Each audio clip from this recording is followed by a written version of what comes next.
अस्सलाम वालेकुम वरहमतुल्लाहि वबरकातुहू। आज का हमारा टॉपिक है इंटेलेक्चुअल वारफेयर का फरामोश करदा महाज, आर्ट, पोइट्री और कल्चर। तमहीद के तौर पर ईयर्स करना चाहूँगा कि आईएमएस में जो डिस्कशंस जिन पर हम बात करते हैं, आपको मालूम होगा कि यहाँ पर साइंस पर बात की जाती है, पॉलिटिकल डिस्कशंस होते हैं, एनालिटिकल डिस्कशंस होते हैं, फिलोसफी के साथ साथ साइकोलॉजी पर भी बात की जाती है। इसके अलावा यहाँ पर सीरा, कुरान और हदीस पर बात की जाती है। मगर एक टॉपिक जो मैंने नोटिस किया है कि हमारी डिस्कशन से अक्सर बाहर रहता है, वो टॉपिक है आर्ट और पोइट्री। मेरा मानना ये है कि सिर्फ अक्ल, लॉजिक और मंतक पर भरोसा करके और जज्बात, तखय्युल, इमेजिनेशन, फन, आर्ट और पोइट्री, इन सब चीज़ों को बिल्कुल नज़रअंदाज करके हम आधी जंग पहले ही हार चुके होते हैं। Next slide.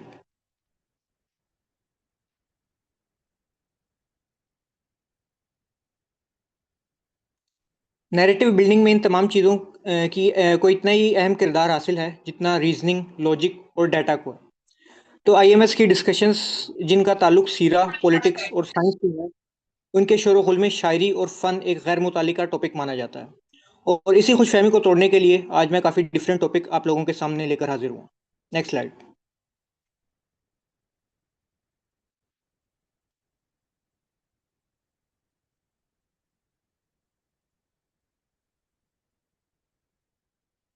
तारीखी पस मंज़र, अरब की फसाहत और दौर नबी सल्लल्लाहु अलैहि वसल्लम। अब आपको इसकी अहमियत बताता चलूँ तो सबसे पहले अरब के उस दौर में चलते हैं जब अल्लाह ताला का पैगाम नबी करीम सल्लल्लाहु अलैहि वसल्लम पर नाजिल नहीं हुआ था। मैं दौर जाहिलियत की बात कर रहा हूँ। इस दौर में एक बयान रिकॉर्ड हुआ है जिसमें ये बात दर्ज है कि एक बहुत मशहूर शायर ने एक शख्स से कहा था कि मैं इतना जामिउल लिसान हूँ और इस कदर फसाहत और बलागत रखता हूँ कि मैं तुम्हें अरबी के हर हर्फ से 100 लंबी नज़में सुना सकता हूँ, और वो भी बिना वक्फा लिए, बिना सोचे। आप लोगों को इस बात का अंदाज़ा होगा कि अरबी की नज़में कोई आम नज़में नहीं होती। एक एक नज़म तकरीबन 20 से 30 अशार पर मुश्तमिल होती है। तो इस दौर में जिसे हम जोहला का दौर कहते हैं, ये कोई छोटी बात नहीं थी। और अगर देखा जाए तो आज का हमारा कल्चर और हमारी पोइट्री है जिस मैदान पर खड़ी है, वो उस ज़माने की फसाहत और बलागत का और साख्त का बहरहाल फिल वक्त भी मुकाबला नहीं कर सकती। इसके बाद अगर हम चलें दौर रसूल सल्लल्लाहु अलैहि वसल्लम में, तो इस दौर में हज़रत हस्सान बिन साबित रज़ी अल्लाह तआला अन्हु जैसी फ़िगर हमारे सामने आती है। हज़रत हस्सान बिन साबित रज़ी अल्लाह तआला अन्हु वो शख्स थे जिनके बारे में नबी करीम सल्लल्लाहु अलैहि वसल्लम ने फरमाया था, जाओ हस्सान हुजू करो। हुजू कहते हैं हुजू इस टर्मिनोलॉजी को कहते हैं कि जब गज़वात होती थी तो उस दौरान कसीदे पढ़े जाते थे ताकि अपनी फ़ौज का मोराल बूस्ट किया जाए और दूसरी फ़ौज के अशार के ज़रिए से नीचा दिखाया जाए। ये कह लें कि ये एक इंटेलेक्चुअल वारफेयर था जो जंग से पहले ही शुरू हो जाता था। जो फ़ौज दूसरी फ़ौज को शायरी के मैदान में हरा देती थी, तो दूसरी फ़ौज का मोराल इस कदर डाउन हो जाता था कि वो पहले ही अपनी हार तस्लीम कर लेते थे। और एक शिकस्त खुर्दा ज़हनीत के साथ जब वो लड़ते थे, तो उनके हारने के चांसेस बहुत ज़्यादा बढ़ जाते थे। नबी करीम सल्लल्लाहु अलैहि वसल्लम ने हज़रत हस्सान बिन साबित रज़ी अल्लाह तआला अन्हु से फरमाया कि जाओ इनसे हुजू करो और जिब्रील अमीन तुम्हारी तायद करेंगे।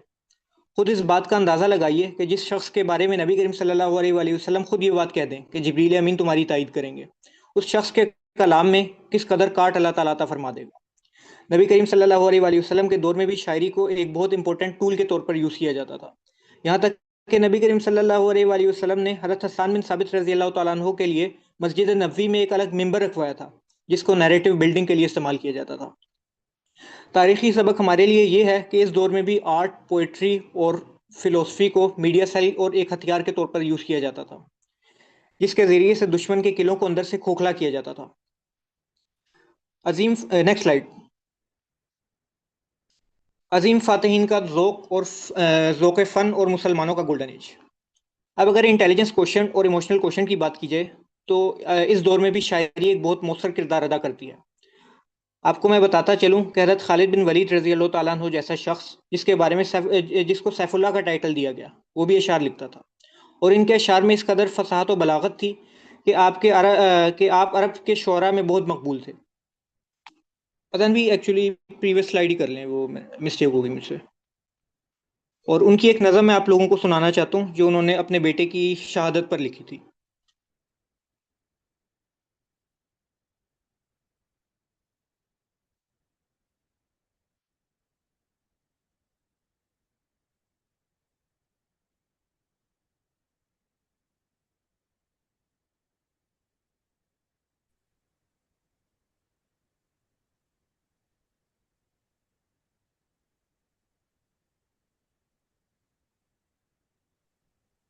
हुजैफा। अजान नहीं आ रही, आवाज नहीं आ रही अजान भाई? नहीं, आवाज नहीं आ रही। मैंने प्ले की हुई, नहीं आ रही। नहीं। चले फिर मैं ग्रुप में सेंड कर दूंगा बाद में। क्या ख्याल है, ये शायद मोबाइल का ना इशू हो कोई। चले बाद में। पीछे बैकग्राउंड में प्ले कर रहा था, वैसे चल नहीं। ठीक है, चले। अच्छा, आप अरब के शोरा में बहुत मकबूल थे। हज़रत उमर रजी अल्लाह तआला अन्हो का वो वाक़या भी बहुत मशहूर है, जहाँ उन्होंने हज़रत खालिद बिन वलीद रजी अल्लाह तआला अन्हो को इस वजह से पोस्ट से हटा दिया था कि उन्होंने एक शायर को तोहफे में बहुत बड़ी रकम दी थी। इसके बाद हज़रत उमर बिन खत्ताब रजी अल्लाह तआला अन्हो की बात करते हैं, जिनसे कैसर और किसरा थरथराते थे। वो भी एक बहुत मशहूर शायर थे और अरब के बेहतरीन नकादों में शामिल होते थे। Next slide. आज के दौर में जो हमारी इल्मी मौत वाक़ई हुई है, इसकी एक वजह यह भी है कि हमने एनालिटिकल साइड को बहुत ज़्यादा चूज़ कर लिया है, और जो आर्टिस्टिक साइड है उससे बहुत ज़्यादा सप्रेस कर दिया है। आज फ़लस्तीन पर जो हमारी खामोशी है, इसकी वजह डेटा में कमी नहीं, बल्कि हमारे अंदर के फनकार की मौत है, जो जुल्म महसूस करने की सलाहियत रखता था। अगर हम इस्लाम के गोल्डन एज की तरफ जाएं, तो इस दौर में जब इब्ने सीना जैसे लोग मौजूद थे, जो शायरी को बहुत ज़्यादा इंपॉर्टेंस देते थे। इब्ने सीना, जो आज के मेडिकल और सर्जरी के उस्ताद माने जाते हैं और वेस्टर्न वर्ल्ड के लिए आज भी एक इंस्पिरेशन है, वो खुद भी एक शायर थे। उम्र ख़याम एक माहिर फल्कियात और शायर थे। अल फ़ाराबी फ़लसफ़ी होने के साथ साथ मौसीक़ार और शायर भी थे। आर्ट के बगैर साइंस बिल्कुल बेरूह और सियासत मसलियत पसंदी बन जाती है। अगर हम आर्ट और पोइट्री की तनाबें खुद ना संभालें, तो फिर आर्ट सेकुलर तबके के पास चले जाते हैं, और वो इनसे ऐसी नैरेटिव बिल्डिंग और प्रोपेगेंडा करते हैं कि टिकटॉक और नेटफ्लिक्स जैसी बॉडीज हमारी नस्लों की जहनी तरबियत कर देती है। 21वीं सदी और तस्वुर जंग, वार ऑफ नैरेटिव। 21वीं सदी में शायरी, आर्ट और नैरेटिव बिल्डिंग की पूरी ब्रांच बहुत ज़्यादा अहमियत रखती है। आज के दौर में जंगें बंदूक से ज़्यादा बयानिए की जंगें हैं। मीडिया का किरदार यह है कि वो जालिम को मजलूम और मजलूम को जालिम बनाकर पेश करता है, और ये नैरेटिव बिल्डिंग की मदद से ही मुमकिन है। एक तस्वीर या नज़म इंसान के अंदरूनी साख्त पर ऐसा असर डाल सकती है जो कि घंटों के लेक्चर नहीं डाल सकते। इसी वजह से इंटेलेक्चुअल वारफेयर में महारत हासिल करने के लिए हमें इस फन को के महाज को दोबारा जिंदा करने की ज़रूरत है। नज़म इस्लाम बाद खून फ़लस्तीन, इस बहस के साथ मैं अपनी नज़म की तरफ बढ़ता हूँ, जो मैंने आप लोगों के सामने प्रेजेंट करनी है।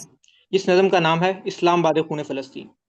दिबाचा, तमाशाइयों के नाम एक कड़वा सच। माजी में इस प्लेटफॉर्म पर जितनी भी डिस्कशन हुई हैं, हमने सीरा, साहबा कराम के किस्से, बुक्स और फिलोसॉफिकल टॉपिक्स के साथ साथ पॉलिटिकल टॉपिक्स पे भी डिस्कशन की है, मगर हमने कभी अपने बारे में डिस्कशन नहीं की।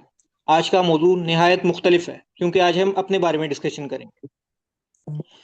अमूमन शायरी दाद रसी के लिए पढ़ी जाती है, मगर आज का जो कलाम मैं आपके सामने रखने जा रहा हूँ, इस पर दाद देने से कासिर रहेंगे आप लोग। ये कलाम आपको खूबसूरत नहीं लगेगा, ये आपको तकलीफ देगा, बेचैन करेगा, और शायद आपके अंदर छुपे हुए उस आराम तलब इंसान को थोड़ा सा शर्मिंदा भी करेगा, जो फ़लस्तीन की तस्वीर देखकर सिर्फ इसे पोस्ट शेयर करके समझता है कि उसने अपना फ़र्ज अदा कर दिया। हम एक ऐसी दुनिया में जी रहे हैं जहाँ मसलियत को हिकमत का नाम दिया गया है। हमने अपने ज़मीर पर ऐसे पर्दे डाल दिए हैं कि अब हमें लहू की बू महसूस नहीं होती। मेरी नज़म इस्लाम बाद खून फ़लस्तीन इस खामोशी पर एक नोहा है, जिसमें मैं खुद भी शरीक हूँ। मैं आपके सामने कुछ सवाल रखना चाहता हूँ। क्या वजह है कि जब हमारे सामने मासूमियत का गला घोटा जाता है, तो हम सिर्फ आसमान की तरफ देखकर आह भर लेते हैं? क्या वजह है कि हमारे मर्दे हुर चले गए हैं, जिनकी ललकार पर जुल्म कांप उठता था? क्यों आज हमारी गैरत की तलवारें रक्स करने वाले घुंघरुओं में बदल चुकी हैं? हमने इस्लाम को सिर्फ चंद इबादात और तस्बीहात के दानों तक महदूद कर दिया है। हमने सजदों में से सकून तो ढूंढ लिया है, लेकिन वो क़याम भूल गए हैं जो जुल्म के सामने खड़ा होना सिखाता है। अल्लामा इकबाल ने खबरदार किया था कि जो कौमें अपनी शुजाअत खो देती हैं, उनकी दुआएं बेअसर हो जाती हैं। आज मैं चाहता हूं कि आपके सामने मैं एक सिर्फ फन पारा समझकर अपना कलाम ना रखूं, बल्कि आपको वो आईना दिखाऊं जिसमें हम सब अपना अक्स तलाश करें। तैयार हो जाइए, क्योंकि नज़म आपका सकून बर्बाद करने के लिए लिखी गई है। इल्मी नुकात और नज़म के मौज़ूआत। दोस्तों, मैं आपके सामने ज़मीर के मुर्दा खानों पर दस्तक देने की बात की है। ये कोई जज्बाती तकरीर नहीं, बल्कि एक साइकोलॉजिकल ब्रेक डाउन है और एक कड़वे सच का एतराफ़ है, जिससे आज के दौर का हर इंसान गुजर रहा है, और अपने अंदर और जिसके अंदर ज़रा भी इंसानियत की रमक मौजूद है। फ़लस्तीन अब एक महज जोग्राफियाई मसला नहीं रहा, ये दरअसल एक ग्लोबल आईक्यू टेस्ट है। एक ऐसा इम्तहान जिसमें बतौर उम्मत हम रोजाना फेल हो रहे हैं। आप मेरी नज़म से क्या एक्सपेक्ट कर सकते हैं? मैं आपको वो इल्मी नुकात बताता हूँ। कायनात का मातमी लिबास और मुंजमद हयात। सबसे पहले तो आपको मेरी नज़म में एक ऐसी तारीकी दिखेगी जिसका कोई जवाल नहीं होगा। दुनिया बेरंग नजर आएगी, जिसमें सिर्फ खून और स्याही है। जहाँ उम्मीद की कोई किरण नजर नहीं आएगी। जब इंसानियत मुंजमद हो जाए और जमीन पर बर्फ की तहें जम जाएं, तो कायनात के रंग बदल जाते हैं। यहाँ बादल सफेद नहीं बल्कि खून के रंग से सुर्ख आंसू रो रहे हैं, और पानी का वो रंग जो जिंदगी की अलामत है, जुल्म की स्याही से काला पड़ चुका है। ये महज मुबालगा राई नहीं बल्कि इन्फीरियर साइकोलॉजी की ऐसी हकीकी अक्कासी है, जिससे हम रोजाना अपनी स्क्रीनों पर लाशों के ढेर में देख रहे हैं। और लाशों के उस ढेर को देखकर भी हम खामोशी से खाना खाते हैं और सो जाते हैं। जब कौम का इज्तिमाई ज़मीर मर जाता है, तो इसे जिंदगी मौत जिंदगी का हिस्सा लगने लगती है। साहिल अदीम साहब कहते हैं कि आज की मौजूदा हालत जो मुसलमानों की है, वो इसराइल की वजह से नहीं बल्कि दो अरब मुसलमानों की वजह से है, जिन्होंने कैरियर का मतलब और मानी तब्दील कर दिया है। जब आपका वर्ल्ड व्यू महदूद हो जाए और कायनात की हर शय आपको खौफ और मौत की अलामत नजर आने लगे, तो यही वो मकाम है जहां आपकी क्रिटिकल थिंकिंग खत्म हो जाती है और आप एक महज स्पेक्टेटर बन जाते हैं। शीशे की दीवार। दूसरी चीज जो आपको दिखेगी वो एक शीशे की दीवार है, जो आपके और इस नज़म के बीच में रख दी गई है। इस शीशे के पार आपको कटती हुई लाशें, बमों से उड़ते हुए बच्चे, दर्द और तकलीफ दिखेगी। मगर ये शीशा इसलिए रखा गया है ताकि हमारे आराम में खलल ना आए। जी हाँ, ये शीशा आपकी स्क्रीन है, क्योंकि आज हम सब उस शीशे के पीछे रहकर करना चाहते हैं। नाउमीदी की तारीकी। इस नज़म में कोई उम्मीद की किरण नजर नहीं आएगी। सैलदीम साहब के मुताबिक एक गाड़ी जब उल्टी डायरेक्शन में चल रही हो तो इसे एक्सेलरेट करना बेवकूफ़ी है। उम्मीद उन लोगों पर जचती है जिनकी सिमत दुरुस्त हो, वरना तो महज तमाशबीन बनकर खुद को तसल्ली देते हों और जस्टिफिकेशन पेश करते हों कि हमारी बचत हो जाएगी। तो ऐसे लोगों को उम्मीद के बजाय हक बात पहुंचानी चाहिए। मसलिहत का लिबादा और बुजदिली की ग्रामर। चौथी चीज़ हिकमत की चूड़ियाँ और मसलिहत के घुंघरू पहनने वाले लोगों का अंजाम है। हमने अपनी खुली बुजदिली और कमजोरी को हिकमत और मसलिहत का खूबसूरत नाम दे रखा है, ताकि हम आईने में अपना चेहरा देखकर शर्मिंदा ना हो। ये नज़म एक स्क्रैपर के तौर पर काम करेगी, जो उन तमाम तहों को खुरचेगी जिनके नीचे हमारा स्याह वजूद पोशीदा है। अखलाक, हिकमत, मसलिहत पसंदी, बेचारगी और लाचारी। साहिल अदीम साहब कहते हैं कि एक बुजदिल आदमी को बुजदिल कहना ग्रामर की गलती है, क्योंकि बुजदिल और आदमी एक जुमले में नहीं आ सकते। हमने इस्लाम को सिर्फ चंद मखसूस इबादत तक महदूद कर दिया है, जैसे जिसे अल्लामा इकबाल ने नमाज गुलाम करार दिया था। शुजात और अमल के बगैर दुआएं सिर्फ बेजान अल्फाज का मजमू होती हैं। जब तेग घुंघरुओं में ढल जाए, मर्दानगी का अलमिया। मेरी इस नज़म में आपको ऐसे काफिले का सामना करना पड़ेगा जो बज़ाहिर तो नफली इबादतों में मसरूफ़ है, लेकिन जिनकी गैरत की तलवारें अब रक्स करने वाले घुंघरुओं में ढल चुकी हैं। ये इन साइकोलॉजिकल मिजिट्स यानी नफसियाती बोनों का इस्तारा है, जो मादी ताकत रखने के बावजूद नफसियाती तौर पर बुज़दिल हो चुके हैं। ये वो डिफीटिस्ट नैरेटिव है जिसने हमें ये गलत फहमी दी है कि दुनिया ताकत में ना आना ज़ुहद है, जबकि इस्लाम नाम ही कुव्वत और ग़लबे का। मसलिहत रजील और फिक्री दिवालियापन। वो मुकाम जहाँ फरियादी बाप अपने मजहबी रहनुमाओं से मदद मांगता है और जवाब मिलता है कि अपनी इज्जत और अपनी गैरत भूल जाओ अपनी बेटी को, जुल्म की अतात करो, क्योंकि जान बचाना असल दीन है। ये वो मुकाम है जहाँ हमारा मोरल कैपिटल ख़त्म हो जाता है। खुरम इलाही साहब एक मिसरा फरमाते हैं अल्लामा इकबाल का कि मकाम इश्क मिंबर नीस्त दारस्त, यानी कि इश्क के मकाम मिंबरों पर नहीं बल्कि तख्ता दारों पर मिलते हैं। जब तक हम अपने पूरा साइश मिंबरों से नहीं उतरेंगे और तख्ता दारों में अपनी जानें कुर्बान करने के लिए पेश नहीं होंगे, तब तक हम हकीकी इश्क नहीं करते। और इसी नैरेटिव को कुरान भी सपोर्ट करता है, जिसकी मैं वजाहत आगे करूंगा। हमने दीन को रोबोटिक हरकत तक महदूद करके इंसान पैदा करना बंद कर दिया। गजा वालों की सुपीरियर साइकोलॉजी। ये बात पल्लू से बांध लें कि गजा वाले तो अपनी पाकीज़ा खून से सुरखरू होकर सुपीरियर साइकोलॉजी की मीराज पर पहुंच गए हैं और जन्नत के क्वालिफायर बन चुके हैं। लेकिन हमने जो डिग्रियों, पुरताइश नौकरियों और गोरा कॉम्प्लेक्स की जंजीरों में खुद को जकड़ा हुआ है, असल इम्तहान तो हमारा है कि हम महज तमाशबीन बने रहेंगे या निज़ाम बातिल को चैलेंज करने की जुर्रत पैदा करेंगे। मोहब्बत का हकीकी मफहूम। आखिरी चीज़ मोहब्बत का वो मफहूम है जिसकी कुरान ने भी तायद की है, कि तुम नेकी के उस दर्जे तक पहुंच ही नहीं सकते जब तक कि तुम उस चीज़ को कुर्बान ना कर जो तुम्हें सबसे ज़्यादा अजीज है। असल मोहब्बत वो है जो जिसके लिए सब कुछ कुर्बान कर दिया जाए। दरअसल मोहब्बत कुर्बानी और बेनियाजी का नाम। इख्तितामी फ़िक्र, एक नई नस्ल की तामीर। आज मैं नज़म उन माओ और उन बहनों के नाम करने जा रहा हूँ जो अपने बच्चों को मसलिहत का सबक नहीं बल्कि शुजात की लोरी सुनाती हैं। हमें अपनी माओ को नफ्सियाती तौर पर बुज़दिल होने से रोकना होगा, ताकि वो एक ऐसी नस्ल परवान ना चढ़ाएं जो जुल्म को देखकर आंखें फेर ले। हमें अपना मेंटल कैपिटल इस कदर बढ़ाना होगा कि हम खुद को इंटेलेक्चुअल वारफेयर के लिए तैयार कर सकें।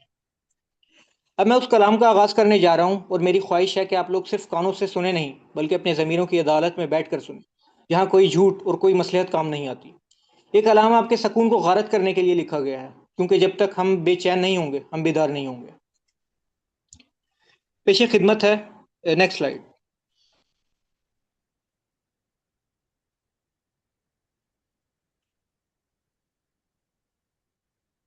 नेक्स्ट, दो तीन आगे कर दें भाई।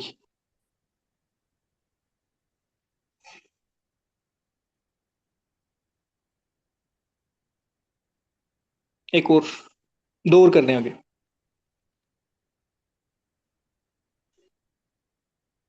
अगली।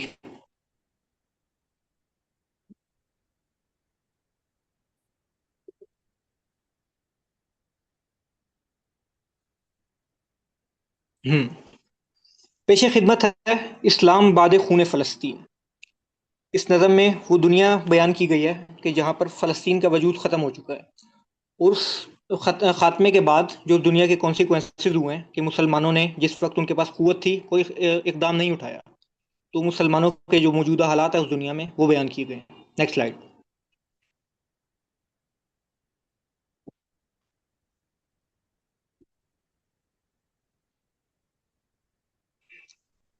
इस्लाम बाद खून फ़लस्तीन। अजब सितम की शाम थी, अजब समा, अजब नजर, मुंजमिद थी हर कली ओ हर घड़ी ओ हर शजर। ना बच सका था रंग कोई सितमगरी से वक्त की, वो सुर्ख थी स्याह थी सफेद थी मुसव्विरी। सफेद बादलों के पीछे दिख रही थी सुर्खियां, गो सुर्ख अश्क बुन रही थी बादलों की सिसकियां। लिपा हुआ था खून की वो रोशनी में कुल सिपर, लिपट लिपट के शम्स पर बना रही थी वो भंवर। जमी पे सुर्ख घास थी, था सुर्ख हर शजर वहां, स्याह पानियों में थीं स्याह गुल की पत्तियां। इन्हीं स्याह पत्तियों में एक कली थी सुर्ख सी, बची हुई थी उसमें जिंदगी की कुछ रमक अभी। कदम कदम पे झूमती वो खिलखिलाती पंखड़ी, के दिल शिकन अंधेर में पनप रही हो जिंदगी। वही थी बस, वही थी बस कि जिसके रंग बच गए थे जिस्म में, चमक चमक सी दिख रही थी नेनिए तिलिस्म में। लपेटे उंगलियां पिदर की नातवा कलाई से, वो चल रही थी रास्ते पे हुस्न पुर अदाई से। उछल उछल के जा रही थी जिंदगी बखेर कर, वो रंगे गुल थी ला रही स्याहियों को फेर कर। गजब के राह में हवस का एक पुजारी आ गया, कली का शौक कर गजे निगाह बद को भाग गया। हैं बदकुमाश इस जहां में लेके फिरते रस्सियां, उन्हें सलम नहीं फजा में फड़फड़ाएं तितलियां। खबर नहीं मिली उन्हें कि हुस्न गुल चमन में है, रहे अंधेर कोठड़ी में तो कली नमन में है।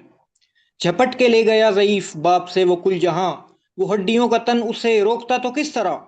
बिलक बिलक के बांधी उसने आसमां के रुख सदा, कि काफिला तू भेज दे मेरी मदद को या खुदा। करम हुआ के पास एक ठहर रहा था काफिला, करम हुआ के पास एक ठहर रहा था काफिला, सदाए जोश में था चल रहा रियाज नाफिला। गया वो हाँपता बदन जो मुफ्तियों के बुत कदा, वो सूरत इमाम देख हो गया दहश जदा। कि औरतें थीं दाढ़ियों में पगड़ियां थीं पेचे सर, कदम कदम पे थी झनक के घुंघरू थे पांव पर। इठल इठल के चल रहे थे हिजड़ों की चाल में, थी चूड़ियां कलाई पर तो बिंदिया थी बाल में। जिला जो रक्स से मिली खड़ा दिखा वो बाप उन्हें, सिसक के बाप ने पढ़ा वो दर्द का अलाप उन्हें।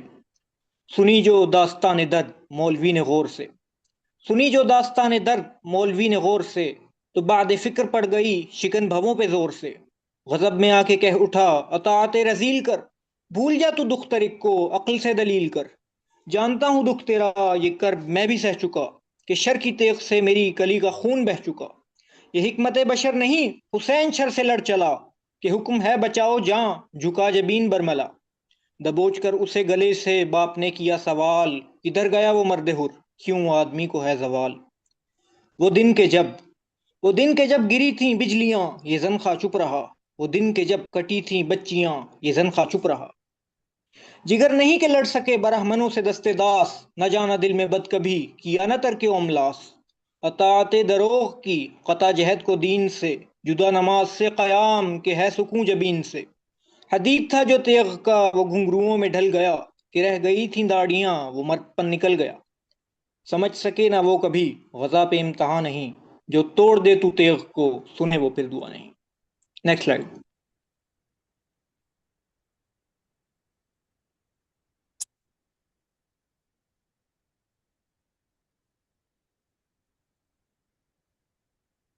नेक्स्ट।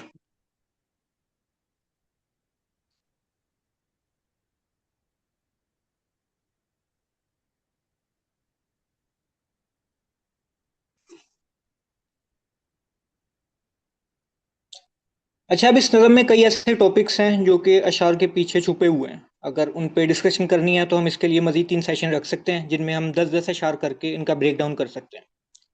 तो इसी के साथ ये नज़म ख़त्म होती है। तो मैं आप लोगों के लिए एक आखिरी पैगाम बहरहाल ज़रूर रखना चाहूँगा। ये नज़म सिर्फ फ़लस्तीन के मरने वालों का नोहा नहीं थी, ये हमारे लिए ज़िंदा रहने वालों की तशखीस थी। याद रखिए कि जंग में न्यूट्रल रहने वाले की गुंजाइश नहीं होती। न्यूट्रल वो लोग हैं जो जिन पर गज़वाए बदर में फरिश्ते अपने पाँव रख के गुजरे थे। स्पेक्टेटर वो हैं जिनसे रोज़े महशर में अल्लाह ताला भी मुंह फेर लेंगे। तो आज यहाँ से हम लोग 3 चीज़ें लेकर उठेंगे। Reflection of love.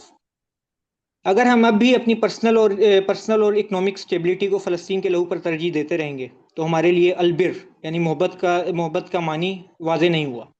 कंफर्ट को वाजे नहीं हुआ। मोहब्बत का असल मानी अपनी ज़ात ही कुर्बानी देने से ही मालूम होता है। मसलियत को घुंघरू तोड़ना। साहिल अदीम साहब के बकौल जवाल ये नहीं कि हम बमों से मर रहे हैं, जवाल ये है कि हम अपने अंदर की शुजात को मसलियत का लिबादा पहना चुके हैं। हम अपने अंदर के इस तबके को मारना होगा जो जालिम को जालिम कहने से डरता है। तस्वीर की जंग। War of narrative. फिल्म और आर्ट को गैर मुतालिका समझना बंद करें। अपनी कहानी हमें खुद लिखनी होगी। अगर हम अपना नैरेटिव खुद नहीं बना सकते तो हॉलीवुड या आलमी मीडिया हमें हमेशा म्यूजियम में सजा कर रखेगा, ताकि दुनिया हमारी तस्वीर देखकर हमेशा तरस खाती रहे और हमारी तकलीद ना करे। आखिर में मैं सिर्फ इतना कहना चाहूंगा कि एक इकबाल ने एक अटल कानून बताया था। है जुर्म ज़ईफ़ी की सज़ा मर्ग मफाजात। फ़लस्तीन का लहू हमसे इमदाद नहीं मांगता, वो हमसे हमारा इस्लाम मांग रहा है। वो इस्लाम जो मसलहतों से पाक हो, जिसकी बुनियाद अजीम कुर्बानी पर हो।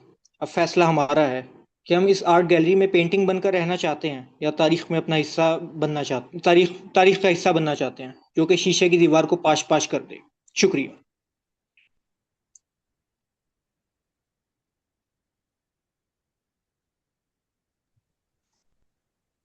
जज़ाकल्लाह खैर हुज़ैफा।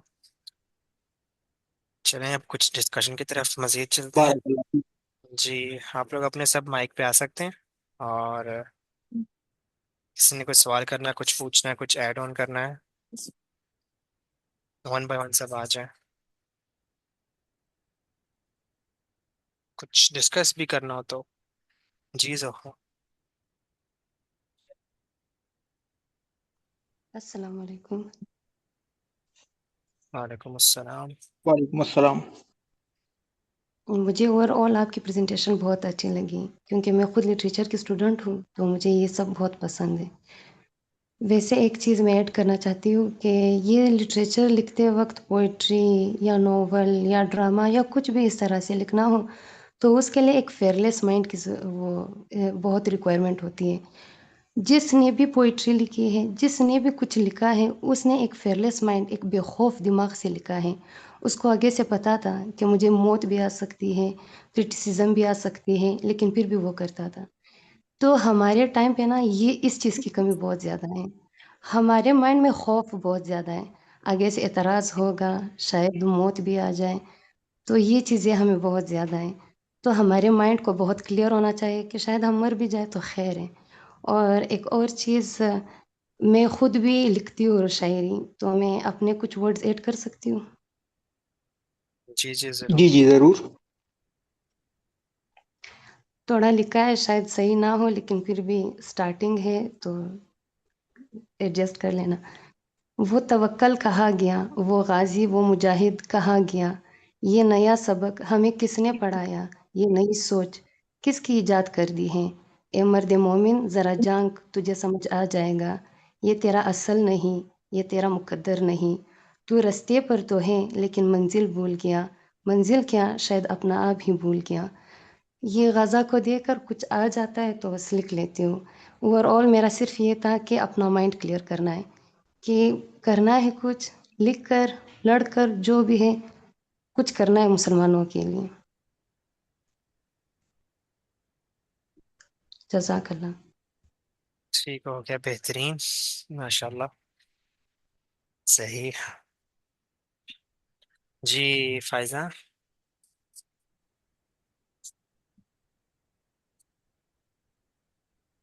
आप आ जाए माइक पे। जी, आप अनम्यूट कर सकती हैं हम।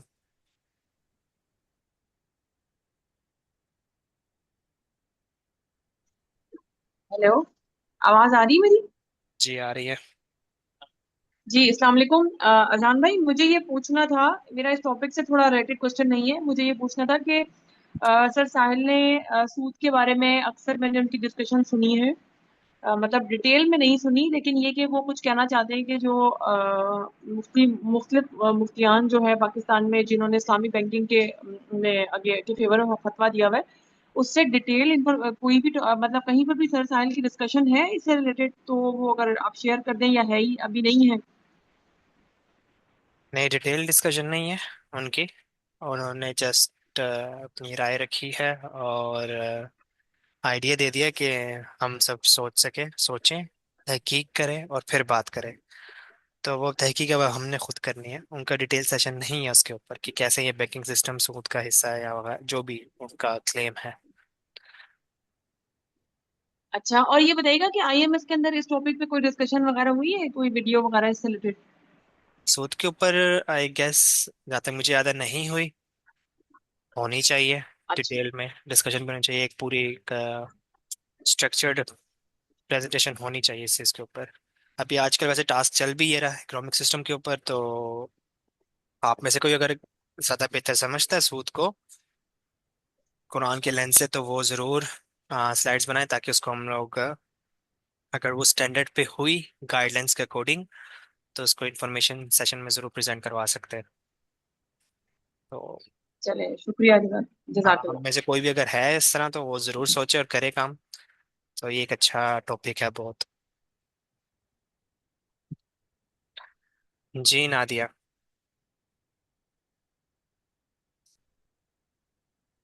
आप माइक पे आ सकती हैं अब।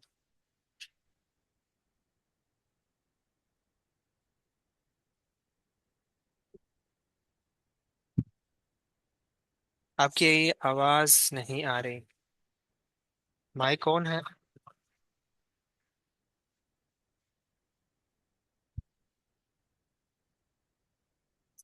बाकी सबको आवाज आ रही है? नहीं आ रही। ठीक है नादिया, आपकी आवाज नहीं आ रही। अब आई अब आई मेरी आ रही है आवाज? ना? जी आ गई आवाज। आवाज आ रही है। ओके। अच्छा, अस्सलाम वालेकुम। और मैंने ये कहना था कि अच्छा टॉपिक था और अच्छा प्रेजेंट किया। मैं खुद एक आर्टिस्ट हूँ और अवार्ड विनिंग पेंटर हूँ, मिनिएचर आर्टिस्ट हूँ। और मैं इसमें ऐड सिर्फ ये करना चाहती हूँ कि इसमें मुझे नहीं लगता कि जोश और जज्बे की कमी है लोगों में, या टैलेंट की कमी है, या हिम्मत की कमी है। जो सबसे बड़ी प्रॉब्लम होती है वो किसी भी आर्टिस्ट को, चाहे वो किसी भी जॉनर से ताल्लुक रखता हो, उसकी सबसे बड़ी प्रॉब्लम होती है फाइनेंसेस की। ये आर्ट की जो फील्ड है, ये दुनिया में सबसे, आप जिसे कह लें कि कम, जिसमें आप कमाई करते हैं, या सबसे पुअर स्टेटस जो है ना, वो इन्हीं लोगों का होता है। और ये है सबसे बड़ी रीजन कि किसी भी आर्टिस्ट को फाइनेंसेस या उसकी लाइफ इतनी स्टेबल नहीं हो पाती, जिसकी वजह से वो आगे क्रिएटिव काम नहीं कर सकता। उसको सिर्फ हर वक्त इस बात की टेंशन पड़ी होती है कि अब मैंने कमाना क्या है, मैंने अपनी फैमिली को किस तरह से सपोर्ट करना है, क्या करना है आगे। और जिसकी वजह से वो अपनी फील्ड चेंज करते रहते हैं कॉन्स्टेंटली। और फिर उसके बाद जो है वो, उनके पास ना टाइम बचता है, ना हिम्मत होती है, एनर्जी होती है कि वो इन टॉपिक्स की तरफ आए और ये सब करें। आप लोग अभी यंगस्टर्स हैं, कर सकते हैं, करें जब तक कि आप लोग डिपेंडेंट हैं अपने पेरेंट्स के ऊपर सब। Once you get into the practical life, things are gonna change pretty much. फिर वो सब ऐसे नहीं रहेगा जैसे कि अभी नजर आ रहा है। तो बस that was my point, that's what I wanted to add. मैंने खुद मैं ज़्यादा पेंटिंग में काम करती हूँ। मैंने कुरानिक आयात की पेंटिंग्स जो है वो बनाई है। कुरानिक आयात की पूरी विजुअल डिस्क्रिप्शंस बनाई है। स्पेशली जो मेरा थीसिस था that was all about the heaven that is mentioned in Quran. जितनी कुरान की आयात हेवन से रिलेटेड है, जन्नत से रिलेटेड है, मैंने उनको विजुअली डिपिक्ट किया था। तो अल्हम्दुलिल्लाह दैट वाज प्रीटी नाइस। लेकिन सिंस देन यही सबसे बड़ा इशू है कि आप उसके साथ जो है वो रह नहीं सकते। बहुत अरसे तक आप इसको एज अ करियर परस्यू नहीं कर सकते। बहुत ज़्यादा मुश्किल होती है और इस पर काम करने की पहले सबसे ज़्यादा ज़रूरी है। Thank you. सही है माशाल्लाह। ऐसा अगर पॉसिबल है आपके लिए इजी भी है तो ग्रुप में शेयर करें आप अपने, जो आपने बताया कुरान की आयत का आपने बनाया है ना, वो शेयर कर सकते हैं आप, तो ज़रूर शेयर करें।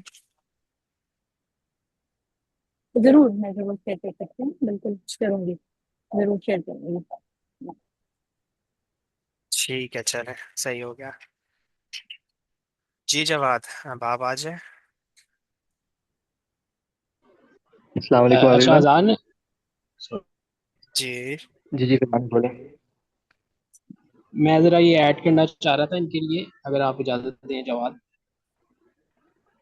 गो अहेड गो अहेड। जी जी, जवाद अच्छा, कोई कोई जो मैम मसला नहीं ने होता, बात आप की बात करें। सही सही। तो जो मैम ने बात की बिल्कुल वैलिड है, जो मैम नादिया ने बात किया, और उसके लिए ज़रूरी है कि जो हमारा जो हर सोसाइटी होती है, जैसे हम अभी भी देखें तो जो हमारे बेसिकली जिनको हम एनिमीज कहते हैं अपने, और हिस्ट्री में भी देखें तो जो आर्ट्स होता है उसको जो सपोर्ट किया जाता है वो बेसिकली इस्टेब्लिशमेंट या हमारी जो एक स्टेट है उसकी तरफ से किया जाता है। तो आजकल जाहिर है हमारे पास कोई इस तरह का इस्लामिक स्टेट मौजूद नहीं है, लेकिन ये है कि हम ये कर सकते हैं कि जो हमारा इंटेलेक्चुअल तबका है उसको सपोर्ट, जो हमारा आर्टिस्ट तबका है उसको सपोर्ट करने के लिए जो हमारी बिजनेस कम्युनिटीज़ हैं और जो हमारा फाइनेंशियल कैपिटल जो हमारे लोग जनरेट कर रहे हैं वो इस तरफ आए और वो इस तरीके से जो आर्टिस्ट हैं उनको सपोर्ट करें। अब इसी की मिसाल है, जैसे मुगल एरा था उसके अंदर जो पोइट्री थी उसको प्रॉपर जो पोइट्स होते थे उनको वज़ाइफ दिए जाते थे, वजीफे दिए जाते थे, जिसके ज़रिए से जो है वो अपना रोज़गार चलाते थे, और उसके साथ साथ वो शाही फिर जो उनके जो मुगल बादशाह थे वो उनको इस तरीके से सपोर्ट करते थे। सो ये अवेयरनेस भी लोगों में लानी चाहिए कि जो हमारा फाइनेंशियल तबका है जो फाइनेंसिस हमारे लेता है, बिजनेसमैन वगैरह, वो लोग जो हैं इस तरीके से जो हमारी लॉबीज हैं वो इन आर्टिस्ट को फंड करें ताकि वो नैरेटिव बिल्डिंग की तरफ आएँ और नैरेटिव्स को ज़्यादा से ज़्यादा पुश कर सकें। और उसकी अहमियत जताने के लिए ये जो आज की प्रेजेंटेशन हुई है और ऐसी और प्रेजेंटेशंस जो हैं उनकी बहुत ज़्यादा ज़रूरत है, ताकि वो जो तबका है वो इस चीज़ की अहमियत को जाने के जो आर्ट्स है वो कोई फारिग लोगों का काम नहीं है, वो एक बहुत इंपॉर्टेंट चीज़ है। तो उसको भी सपोर्ट करने के लिए फाइनेंसिस जो है वो प्रोवाइड करनी ज़रूरी है। तो मैं जस्ट ये बात ऐड करनी थी। और इस चीज़ को भी इसी तरीके से लें जैसे आप किसी जहाद फिलमाल कर रहे हैं कि जैसे माल के साथ जहाद होता है उसके अंदर जैसे दूसरे तमाम चीज़ों के अंदर हथियार प्रोवाइड किए जाते हैं और दूसरी चीज़ें, तो इसी तरह वॉर के ये नैरेटिव बिल्डिंग का जो एक वॉर है उसके भी सपोर्ट करने के लिए जो है वो जहाद फिलमाल करना ज़रूरी है। जी जज़ाकल्लाह बिल्कुल, खैर। ये कर तो सकता है, मगर यहाँ पर प्रॉब्लम ये है कि जिन लोगों ने आपको जहाज की कॉल देनी है ना, जिन लोगों ने आपको ये कॉल देनी है कि आप इस तरह से करें, ये करें, वो करें, वो सब खुद इतने ज्यादा अगेंस्ट होते हैं इसके, उनको खुद कोई इंफॉर्मेशन ही नहीं होती किसी भी किस्म की। क्योंकि मैं जिस वक्त अपना थीसिस कर रही थी, मेरे ऊपर सबसे बड़ा यही प्रॉब्लम था। मेरे टीचर्स, इन्विजिलेटर्स और सारे जो भी थे, उस वक्त उनको यही था कि आपने जो टॉपिक चूज किया है ना, किसी मौलवी को पता लग गया ना तो उसने आपकी जिंदगी अजाब कर देनी है, उसने पब्लिश नहीं होने देना, और ये वो। तो यही सबसे बड़ा जो प्रॉब्लम है वो ये भी है कि सिर्फ आपको ये नहीं है कि माल की तरफ से वो आना है, आपको सोसाइटी का नैरेटिव चेंज करना पड़ेगा, उनकी सोच चेंज करनी पड़ेगी आपके लिए। ये ऐसी सोसाइटी है पाकिस्तान में स्पेसिफिकली कि वहां पर ना वो पोल्ट्री को जो है वो आगे आने देते हैं, ना ही किसी किस्म के आर्ट्स को आगे आने देते हैं। हर चीज के ऊपर उन्होंने इतने ज्यादा बैरियर्स लगाए हुए हैं। हालांकि मैं जिस किस्म का आर्ट करती हूँ, इट्स कॉल्ड मिनिएचर आर्ट, वो मुसलमानों ने डेवलप किया हुआ है, पर्शियन आर्ट या वो, और उसमें कोई ऐसी चीज नहीं है जिसको कि आप कहें कि ये हराम की तरफ जाती है या कुछ होती है। Everything is so stylise, so abstract.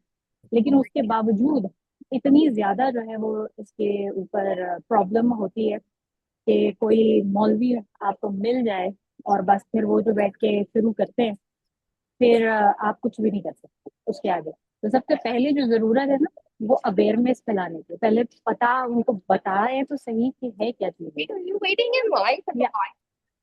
My God, okay, thank you. तो ये वाली जो है वो चीज़ है जिसका मेरा ख्याल में ज़्यादा पहले होना चाहिए, जिसके बारे में।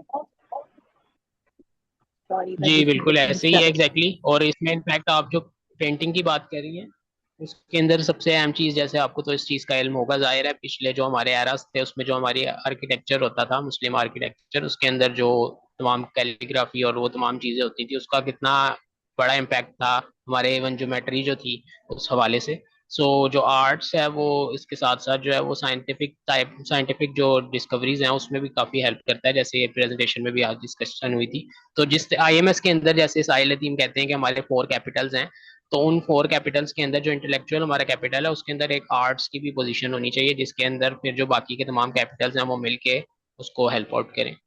सो ऐसे ही है जिस तरह आप कह रही हैं। तो आर्ट के बारे में मैं ही बात करना चाह रहा था ना, कि जिस तरह से हुज़ैफा भाई ने बताया कि आर्ट्स और फिर उन्होंने साथ में शायरी को मेन में रखा। To be very honest with all of you, शायरी मुझे बिल्कुल समझ नहीं आती है। ठीक है, तो आधे से ज़्यादा नज़म मुझे समझ नहीं आई है, तो वो मैं ज़रूर तशरीह मांगना चाहूँगा। It would be very better. Second जो बात ये थी कि आर्ट्स के अंदर फिर मीडिया भी आता है। ठीक है, एंड मीडिया जो है मैं उस पर बात करना चाहता हूँ। जैसे मैं अगर साहिल अदीम को देखूँ ना, तो Sahil Adeem when he is performing he is an artist.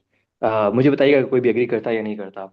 कैसे वो जो the words he is using, the pacing that he is using, the body language that he is using, and what kind of facial expression that he is using, everything is an art. Everything जो है ना वो एक बड़ा calculated होता है, और उसकी वजह से अगला जो रिस्पॉन्स आगे बंदे को जा रहा होता है ना, that is that is very amazing. It is called basically influence. ठीक है, और इन्फ्लुएंस और मीडिया के अंदर जो ये आर्ट का सारा सिनेरियो है, मैं चाह रहा था कि अजान भी मुझे बताइएगा कि मुझे इसके लिए क्या करना पड़ेगा, कि अगर मैं इसके बारे में एक सेशन रखूं कि जिसको मैं ही लीड करूं।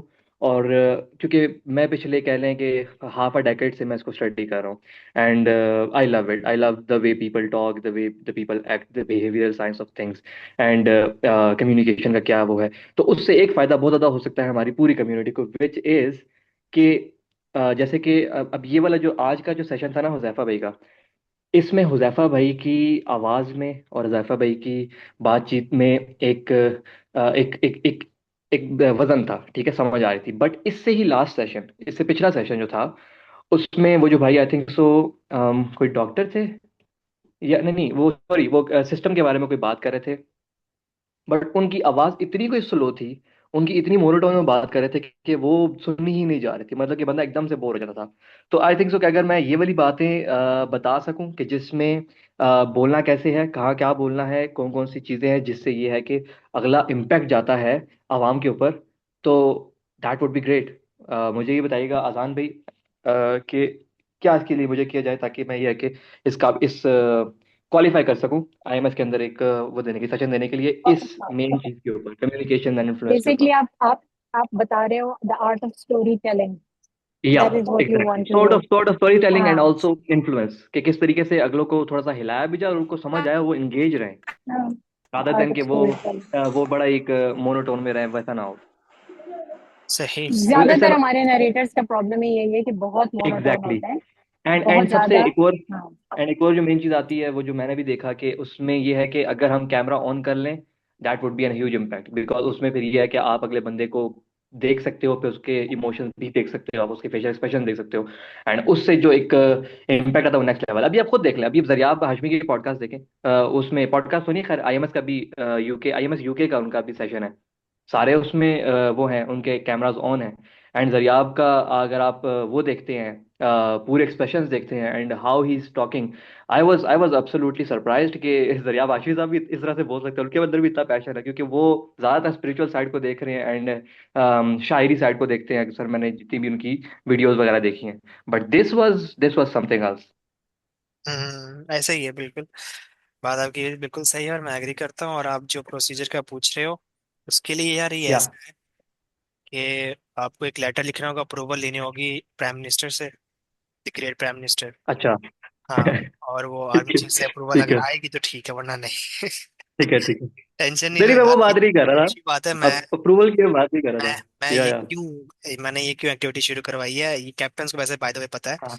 कि कैप्टन नोटिंग शेयरिंग एक्टिविटी मैंने इसलिए शुरू करवाई थी कि एक फेज, एक साइकिल कंप्लीट हो सब कैप्टन्स को, कैप्टन्स का, उसके बाद मैंने शिफ्ट करना है सेकंड फेज के ऊपर, लेकिन उसके अंदर मैं टीएल्स को भी ऐड करूंगा ताकि कैप्टन्स के थ्रू ये एक जो कमांड जाएगी ना एक चेन के थ्रू, वो लोगों तक पहुंचे टीएल्स तक, ताकि टीएल्स भी देखे यार कि हम भी प्रेजेंट कर सकते हैं, हमें भी प्रेजेंट करना चाहिए, और वो भी इस तरफ आए। ठीक है, तो या ये चीज़ है। इसलिए तो आप टॉपिक का नाम मुझे बताओ, अपना थोड़ा कंटेंट बताओ, बैकग्राउंड बताओ, और स्लाइड्स बनाना शुरू कर दो। ओके, तो वो आप पहले हम लोग कम्युनिटी ओके। लेवल पे, या फिर अगर तो वो मैं देख लूंगा, आप स्लाइड्स मुझे भेजना, इन्फॉर्मेशन सेशन का भी देखना हो ना, क्योंकि वो मैं ही हैंडल कर रहा हूँ। I think so I would like it कि अगर कम्युनिटी लेवल पे ही हो, क्योंकि जब वो आईएमएस के डिस्कशन फोरम पे होता है तो फिर वो बड़ा ही कोई वो होता है, ये वो थोड़ा जो प्रोफेशनल टाइप होता है कि आप सही से सवाल नहीं कर सकते, सवाल ऐसे आप करेंगे, इतना करेंगे, इतना टाइम है, वगैरह वगैरह, वो नहीं तो मजा आता। इस तरह मजा आता है कि हम आपस में बातचीत कर सकते हैं, आपस में एकदम से अगले बंदे को पकड़ सकते हैं कि भाई तूने ये बात कैसे बोली है। That is very much engaging and ज्यादा लर्निंग हो जाती है इसमें। क्या हाँ ख्याल है? ठीक है, बिल्कुल ठीक है। वो वही कह रहा हूँ ना, आप स्लाइड्स मुझे भेजो, कंटेंट जब मेरे पास आ जाएगा ना, फिर मैं उसको देख लूंगा, और मैं, क्योंकि इन्फॉर्मेशन सेशन को भी मैं देख रहा हूँ, और साथ एक और है मेरे, वो हम दोनों दोनों मिलकर देख रहे होते हैं। तो हमने वही आगे ओके, पास करके इसे आगे सबमिट करना होता है, ताकि उसको हम लोग स्केजल करवा सकें, प्रूफ रीड करवा सकें, और फिर आईएमएस प्लेटफॉर्म पे प्रेजेंट हो सके वो। तो वो उस लेवल के अगर होगा तो ही ऑब्वियसली बात है मैं वहां पे लेके जा सकूंगा ना।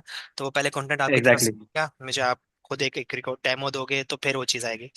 बट फर्स्ट पार्ट यही है कि आप ओके, का जो मैंने बता दिया कि टॉपिक और कंटेंट क्या है, बैकग्राउंड क्या है, और आपने ओके, एक्सप्लेन क्या करना है लोगों को, मतलब आपका आउटपुट क्या है। ठीक है, ये दो तीन चीजें मुझे आप बता देना, फिर ओके। स्लाइड तो हम देख लेते हैं कि कम्युनिटी लेवल पे करना है इसको, या फिर आईएमएस के साथ ही शेयर करवाना है। परफेक्ट, ठीक परफेक्ट। है। क्योंकि क्योंकि जो मेरे जहन में है, वो मेरे जहन में ये है कि मैं एक सॉर्ट ऑफ ट्रेनिंग सेशन रख लूं, जिसमें ये है कि अगर अगर कैप्टन हो तो उसका उनको फायदा इससे बहुत ज्यादा हो सकता है। ठीक है। नादिया कुछ कहना चाह रही थी? मैं ये कहना चाह रही थी कि मेरा सवाल था जो प्रेजेंटर थे आपके हुजैफा गालिबन उनसे कि आपने इनफ एग्जांपल्स नहीं दी जिन्होंने अपने आर्ट को और अपने इसको पोइट्री को या उसको जो है वो वजह बनाया है और उसके थ्रू इनकलाब लाए हैं। आपने उनकी इनफ एग्जांपल्स नहीं दी, आप उनकी कुछ और एग्जांपल्स दे सकते हैं? जी हुजैफा, जैफा भाई है मीटिंग में? आप हमारे साथ हो? नहीं, उनका नेट का डिस्कनेक्ट ना हो गया नेट, या मैं उनका या मैसेज ये उनका इशू है? ना दिया, उनका मैं मैसेज करता हूँ, जैसे ही मुझे उनको रिप्लाई आता है मैं आपको बताता हूँ। ठीक है। अच्छा, एंड एक और चीज मैं पूछना चाह रहा था आप सबसे ही, कि ये जो आर्ट की बात हो रही थी और शायरी की बात हो गई थी, मुझे अगर शायरी को देखा जाए तो एक ही बंदा नजर आता है, विच इज इकबाल, एंड उससे पहले रूमी। उसके अलावा ऐसे कौन से लोग हैं जिन्होंने शायरी से इम्पैक्ट दिया है, first of all, and second ये कि इस एज में, इस दौर में, जिस दौर में शॉर्ट फॉर्म कंटेंट का दौर है और रील्स का एंड यूट्यूब का दौर है, तो शायरी से एक ऐसा इम्पैक्ट कैसे लेके जाया जा सकता है, लाया जा सकता है? जो मेरी पर्सनल थॉट है वो ये है कि इम्पैक्ट कंटेंट के थ्रू लाया जा सकता है। कंटेंट में अगर आप इस तरीके से बात करेंगे कि जिस तरीके से आप ऑडियंसेस को इम्पैक्ट पहुंचा सकते हैं, रादर देन कि आप खालिस उर्दू में कंटेंट बनाएं, कि जिसमें ये है कि लोगों को सुनने में मसला हो, लोगों को समझने में मसला हो। मैं एग्जांपल देता हूँ। अभी जो जोहा ने एक शायरी की, वो they were much more understandable than the Shayari that Huzaifa did. I'm not saying कि उनका कोई इशू है या वो बुरे हैं, ये अच्छा है, I'm not saying that. I'm just saying कि एज अ पर्सन जो कि जिसको समझ नहीं आती है शायरी, उसको वो समझ आ रही थी, वो समझ नहीं आ रही थी। समझ रहे? हम्म। सो सो सही है। सो सो अगर हम ये करती, और यही सेम चीज मैं आपके लिए भी कहना चाहूंगा आजान भाई, कि जिस तरह से आपने खलीफतुल अर्ज का सेशन किया था, it was amazing to be very honest. आखिर तक देख सकते थे without looking at you, because आपकी वॉइस के अंदर वो पैशन मौजूद था, आपकी वॉइस के अंदर वो मेलोडी मौजूद थी, जो कि अक्सर प्रेजेंटर्स की वॉइस में नहीं होती है। हाँ तो आप भी कुछ ऐड करना चाहेंगे तो जरूर कीजिएगा। हाँ हाँ, मैं करने लगा था ऐड, क्यों नहीं। अगर तो या मुझे श्योर देख श्योर लेते ना तो श्योर फिर तो वैसे ही फोकस सारा खत्म हो जाना था, तो इसलिए ये बेस्ट चीज थी श्योर। कि देखने वाला पार्ट ना ही आए। मैं ओके। कैमरे की बात कर रहा हूँ स्पेसिफिक। तो ये सही है। बाकी यार, बाय द वे, मैं अगर अपनी ऑनेस्टली अपनी बात करूँ ना, तो जब मैं लिटरली लिटरली मैं ये पूरी कोशिश में था इस बार कि जो ये पार्ट 2 की रिकॉर्डिंग आई है, मैं इसकी एक दफा रिकॉर्डिंग को सुनूं और इसमें से ना एक जो बेस्ट लाइन होगी ना उसको एक्सट्रैक्ट करूं क्लिप्स इसलिए की। मैंने आपको भेजा भी था तो कि आपने हाँ, ये चीजें जो है और ना वो करनी मैंने है। क्यों आप लोगों को कहा था कि लिटरली मैंने या 5 मिनट 10 मिनट सुना, उसके बाद मैंने बंद कर दिया और मेरे कानों में दर्द शुरू हो गई थी कि ये मेरी आवाज है। तो मुझे फिर एहसास हुआ कि हाँ। कितना मुश्किल काम है सबका सुनना। अच्छा, ये चीज एक भी मैं आपको बता दूं अजान भाई, हाँ, ये बंदा जो है ना सेल्फ एनालिसिस पैरालिसिस में चला जाता है। कोई आवाज किसी की बुरी नहीं होती है, ठीक है। ये सिर्फ अपने बंदे को, हर बंदे को जो है ना अपनी आवाज बुरी लगती है। लेकिन ये गलत बात है। जब बुरी लगती है फिर उसके बाद नेक्स्ट इनसिक्योरिटी आ जाती है कि यार मैं खुद ना सुनूं। जब वो खुद नहीं सुनेगा तो फिर वो उस पर अमल कैसे करेगा जो उसको फीडबैक मिल रही है, और उसको बेहतर कैसे करेगा। नहीं, इसका मैंने ऑप्शन रखा हुआ मेरे मैं हाँ, इसलिए बाकी से मेरे फीडबैक काफी लेके इसके दोस्त ऊपर हैं, इम्प्रूवमेंट ले आता हूँ। मेरे काफी दोस्त हैं, वो भी ऐसे कहते हैं यार मुझे अपनी आवाज बुरी बुरी लगती है। लेकिन मैं कहता हूँ नहीं, आपकी आवाज बहुत प्यारी है, इवन दो वो प्यारी नहीं है as we all know, but फिर भी वो प्यारी है। हाँ, अभी मैं ये फैक्ट की बात कर रहा हूँ। इट्स नॉट अबाउट के ये कि हाँ। लोग कंफ्यूज करते हैं चीज को लेकर कि तारीफ अपने खुद कर दी है, मुंह में मिठू बन गया हम लोग, वो चीज नहीं है। ये फैक्ट की बात है। फैक्ट पे जब नो बात नो। करते हैं तो हमें अपना स्टैंडर्ड बताना खुद चाहिए, ये एक असूल है, जरूरी है, ये साइकोलॉजिकल एस्पेक्ट्स है। हम्म। तो मुझे याद बहुत पड़ता है कि मैं स्पोर्ट्स में बहुत ज्यादा इन था। तो मैं कम्युनिकेशन स्किल में वीक था, लेकिन मैं ऑब्जर्व करता, मैं कहता यार ये कैसे बोल रहे हैं, और मैं डरता था बात करते वक्त सबके सामने ना, स्टेज पे जाके। तो ओके। शर्माता भी था, लेकिन जब कोई और वो बात करता था ना, मुझे गुस्सा आता था देख के, यार ये इस तरह से बात कर, इसको इस तरह करना चाहिए था, इसको इस तरह करना चाहिए। ये मैं अपने अंदर इंटरनल बात बता रहा हूँ, दिल में कभी मैंने किसी के बारे में जिक्र नहीं किया। अच्छा। लेकिन अच्छा। मुझे 2 3 दफा यूनिवर्सिटी लेवल पे लोगों ने बोला है काफी ना, कि यार आप डिबेट बहुत अच्छी कर सकते हो। मैं उनकी शक्ल देखो, या मैं ओके। तभी तो बोल क्या रहा है। ओके। डिबेट के इस मुझे पे स्लाइड नहीं आते होंगे। तो मुझे ये बातें बोल रहे हैं। लेकिन अब आई आई गेस मुझे रियलाइज होता है कि हाँ, देर आए दुरुस्त है, लेकिन है जरूर। बिकॉज बिकॉज यही चीज़ है, यही चीज़ जो है ना आजकल का जो आजकल की शायरी है, मैं कहूँगा वो शायरी ये है, हमारे अल्फाज है और हमारा कंटेंट है जिस पे कंटेंट हम आगे आएंगे। साहिल क्या कर रहे हैं, शाहिद भी नैरेटिव बिल्डिंग ही तो कर रहे हैं, ठीक यस। है, इन्फ्लुएंस बिल्डिंग ही तो कर रहे हैं, ठीक है। तो वो चीज़, और जो जहाँ भी अपने आपने बात की ना कि यार ये बंदा ऐसे कैसे बात कर रहा है, ऐसे कैसे बात कर रहा है, मैं आपको लिटरली बताऊँ, मैं पूरे जो सेशन था साहिल अदीम साहब का और साथ में कैसर अहमद राजा का, मैं उसको प्रॉपर एनालाइज कर रहा था, ठीक है। उसमें कैसर अहमद राजा की गलतियां क्या थी, वो ये थी कि वो बहुत ज़्यादा सरफेस लेवल पे सवाल पूछ रहे थे, सरफेस लेवल पे। एंड साहिल अदीम साहब जो है ना, ही कुडंट फैथम के what kind of questions he is asking. Okay. तो उस पे फिर जो है ना साहिल अदीम साहब का इमोशन जो बहुत ज़्यादा आ रहा था, और उससे क्या हो रहा था कि साहिल अदीम साहब समझा ही नहीं पा रहे थे उनको कि मैं कहना क्या चाह रहा हूँ। मैं एग्जांपल देता हूँ एक ही, वो काफी मतलब कि पूरी कम्युनिटी को काफी फायदा होगा उससे। कि जब उन्होंने पूछा कि आप जो बात करते हैं कि जी ब्लैक होल दरमियान में आ गया, वो कैसे आ गया भाई, ये तो बात समझ ही नहीं आती। साहिल साहब बोलते हैं पॉसिबिलिटी है। नहीं नहीं, ये तो इम्पॉसिबल सी बात है। साहिल साहब बोलते हैं मैंने थ्योरी दी है। वो कैसे थ्योरी दे रही है आपने, जब आपको फिजिक्स का समझ ही नहीं आ रहा और पी नहीं समझ आ रहा, फिजिक्स में ये चीज इम्पॉसिबल है। हालांकि उन्होंने जो लास्ट सेशन में, जिस सेशन में उन्होंने ये ब्लैक होल की बात की थी, उस सेशन में उन्होंने साफ बताया था, ये वाली बात की थी कि मैं कह रहा हूँ कि हो सकता है ये हो सकता है ये ना हो, आई कुड बी रॉन्ग। बट मैं आपको ये बात इसलिए कह रहा हूँ ताकि आप सोचने पे मजबूर हो और इस तरह की कोई थ्योरेटिकल नॉलेज लेकर आओ, ताकि कोई ना कोई न्यू डिस्कवरी हो सके। जस्ट लाइक के आइंस्टाइन करता रहा, वो थ्योरी देता रहा ना, थ्योरी में से कुछ थ्योरीज उसकी जो है ना फारिग निकल गई, कुछ थ्योरीज उसकी जो है ना अप्रूवल रॉन्ग होगी, कुछ कुछ थ्योरीज जो है ठीक होगी। Same goes with Newton as well. सो कहते हैं अगर इन सब थ्योराइज करेंगे तो फायदा होगा। अब ये वाली बात जो है साहिल अदीम कैसर अहमद राजा को वीडियो के अंदर नहीं बता पा रहे, और उल्टा वो उनको सॉर्ट ऑफ रेज बेट भी कर रहे थे, ठीक है। तो मैं सोच रहा हूँ यार ये क्यों नहीं बता पा रहे, क्यों ऐसे नहीं कर रहे, क्यों ऐसे नहीं कर रहे। फिर मुझे समझ आ रहा था कि जो सामने बंदा बैठा है उसका भी मसला है, क्योंकि वो समझना भी नहीं चाह रहा। वो आगे से कहता है भाई इम्पॉसिबिलिटी है।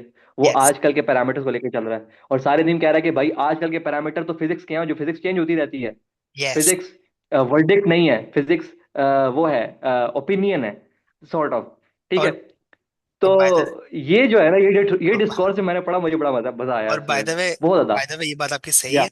क्योंकि वो बंदा खुद जो अगला एक्सप्लेन करने वाला था ना, वो अपने आप को रोक लेता है कि नहीं यार ठीक है, मुझे समझ आ गई इस बात की, तो फायदा नहीं है। 2 3 जगह पे शायद ने यहाँ पे ये भी बोला था कि आप रिकॉर्डिंग देख लीजिएगा। और लिटरली मैं खुद या वहाँ पे शॉक था, हैरान हुआ था मैं कि साहिल ने जब बात हम्म। बताई ना कि मैं पॉसिबिलिटीज का वर्ड यूज कर रहा हूँ बार बार। आगे से एंड की बात थी जब उसके बाद उसके एग्जैक्टली। बाद टॉपिक बात नहीं हुई उनकी। आगे से कैसे रहमत राजा कहते हैं, हाँ। मुझे तो याद भी नहीं है कि आपने पॉसिबिलिटी का वर्ड यूज किया है। शायद भी किया, शायद किया भी हो, अपनी सेफ साइड रखने के लिए या बोलते हैं कि शायद शायद किया भी हो।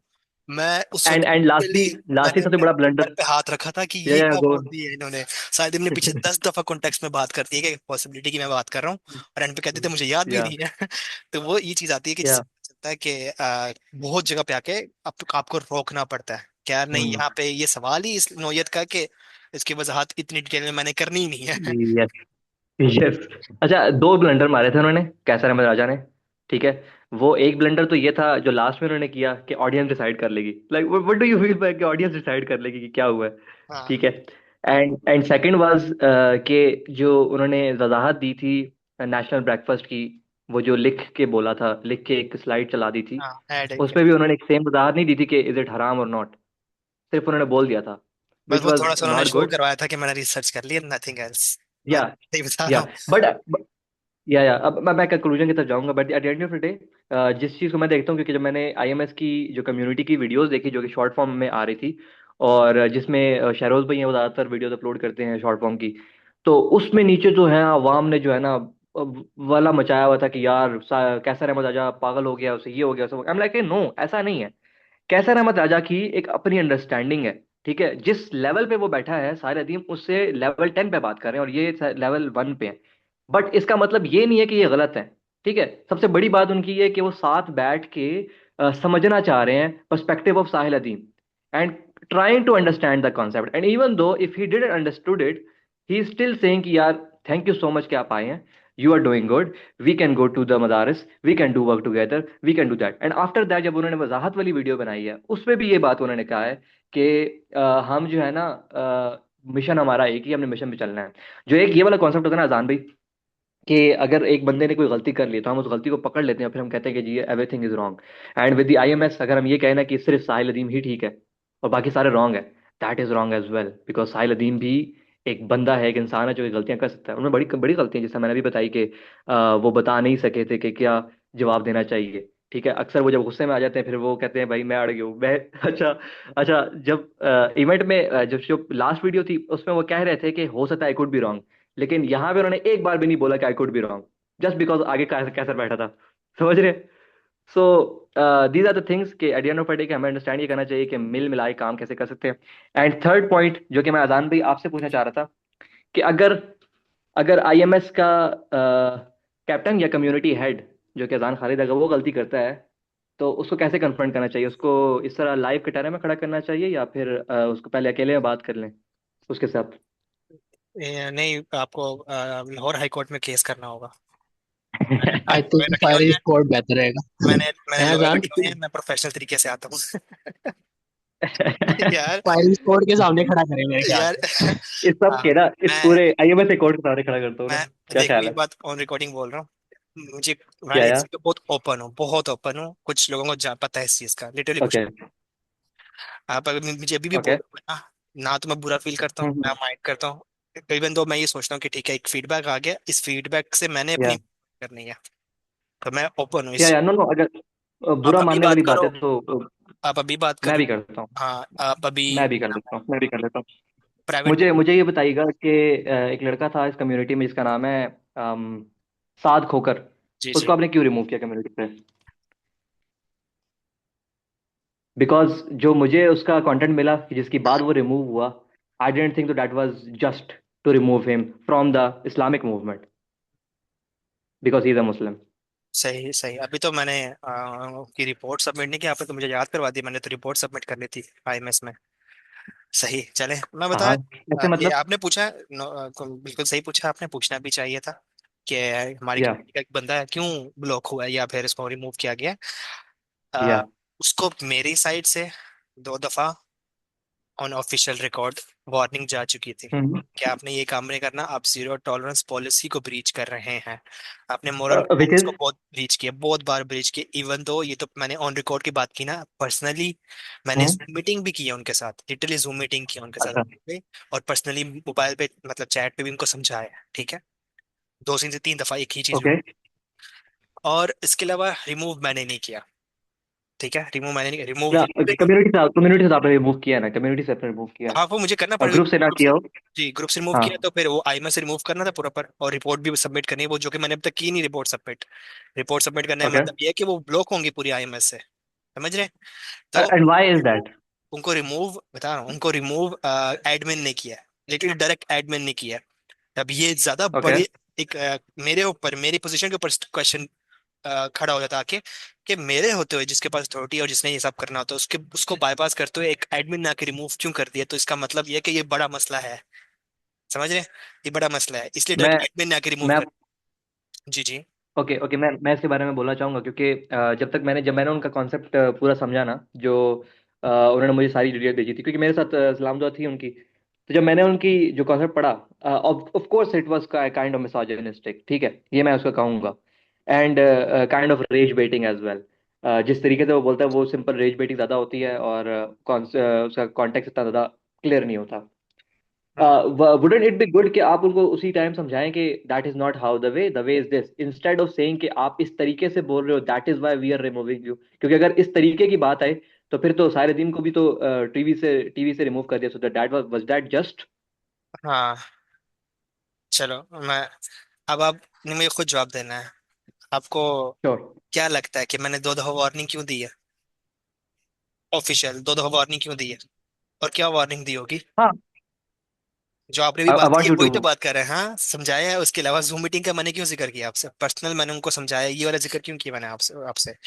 इतना मैंने लिटरली, समझाया उनको क्या कि किस बारे में समझाया कि जो अपने? वो पॉलिसी ब्रीच बार बार करते हैं, जो उनका एटीट्यूड है, जिस तरह से वो बात करते हैं, जिस वजह से ग्रुप पूरा तंग था उनसे, और जो जिस लेवल पे आके वो कुछ कॉन्सेप्ट्स को खराब कर रहे थे, वो भी मसला नहीं है, क्योंकि हम सब सीखने आए हैं। लेकिन आप एग्जैक्टली, कह रहे हैं ना कि यार दैट अगर इज द पॉइंट। उन्होंने मिसोजिनिस्ट लग रहे हैं, तो मुझे पता है, हाँ, मैं तो स्टार्ट से जानता हूँ उनको। मैं पहला काम ही करता हूँ या अब कि मैं सबसे पहले पैटर्न एनालिसिस करता हूँ किसी का, तब मैं आगे बात करता हूँ। हम्म हम्म मुझे पता है उनका पैटर्न क्या है। लेकिन हम्म कोई बात नहीं, मैं किसी बंदे के अगेंस्ट तो नहीं हूं ना। लेकिन उन्होंने हम्म हम्म, हम्म, भी एक्सेप्ट नहीं किया, और डिफेंड डिफेंड क्या, अटैक ही किया। डिफेंड भी छोड़ दो, डिफेंड कर देते चलो अच्छी बात थी। वो हमेशा अटैकिंग मोड में रहे हैं, हमेशा अटैकिंग मोड में रहे हैं। और किसी एक को नहीं छोड़ा, और जूम अटैकिंग पे, मोड में नहीं नहीं, चैट पे, ग्रुप के अंदर। चैट में, हाँ, या ओके ओके ओके और ओके। अभी एक टेस्ट कर लेते हैं। रहील, आप इधर ही हो? रहील कहाँ चला गया? रहील, आप अभी राही। माइक पे आ सकते हो? जी जी, इधर ही हूँ। हाँ, जी जी। अब रहील से थोड़े से कमेंट ले लो। रहील, आपने बताना है कि साद श्योर। का क्या बिहेवियर था, साद को वार्निंग कितनी दफा दी गई, और क्यों, क्या रिमूव जो किया गया साद को एडमिन के थ्रू, क्या गलत था? आपने थोड़ी सी वजाहत करनी है इसके ऊपर बस, क्योंकि रहील उसी ग्रुप के है ना। जी, हम्म। मैं जवाद भाई को बता देता हूँ कि जो आप कह रहे हैं ना कि उनको समझाना चाहिए था, हाँ तो हाँ। वो अजान भाई ने भी समझाया, कैप्टन भी ने भी समझाया, और जो फिर हम लोग ग्रुप में एक्टिव थे ना, हम सब ने भी समझाया, ग्रुप के अंदर भी, ओके और मैंने भी उनको पर्सनली भी समझाया था। और ओके। मिसोजिनिस्टिक कंटेंट से कोई इशू नहीं था, ठीक है। उसको प्रेजेंट कैसे करना है उससे इशू था, क्योंकि ये तो हम सब कह कि आप कॉन्फ्लिक्टिंग कुछ भी आप अपना व्यू रख सकते हैं। ओके। लेकिन हाँ, हाँ हमारा उनसे ये वे था कि था कि आप प्रेजेंट कैसे कर रहे हो, और फिर ये भी नहीं हम कह रहे थे कि ठीक से प्रेजेंट करो, हम ये बता रहे थे कि कैसे ठीक प्रेजेंट किया जाता है, ये भी बता रहे थे हम्म हम।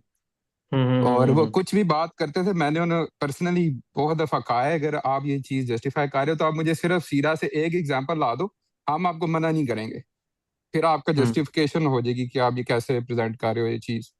ओके और उसके ओके। हाँ जी, दूसरा वो बार बार ना, मैं अब शायद बता ही देना चाहिए क्योंकि ओपन बात है, कि श्योर वो श्योर। पर्सनल पर्सनल चीजें लेके आते थे बार बार, और उसको जैसे एक बंदे का पर्सनल ड्रामा होता है ना, उसको वो सब्जेक्ट हम्म। करते थे दूसरों पे, ठीक है। ओके तो वो मैं उनको बार बार बताना चाह रहा था कि यार ये जो आपका इशू है, ये इस ग्रुप में ये इशू नहीं है, आप इन ग्रुप वालों को क्यों बार बार एक चीज पे तंग कर रहे हो।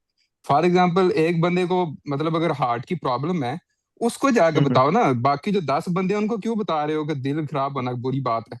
वो बेचारा जिसका ओके दिल खराब है उसको जाके बताओ भाई अपना इलाज करवाओ।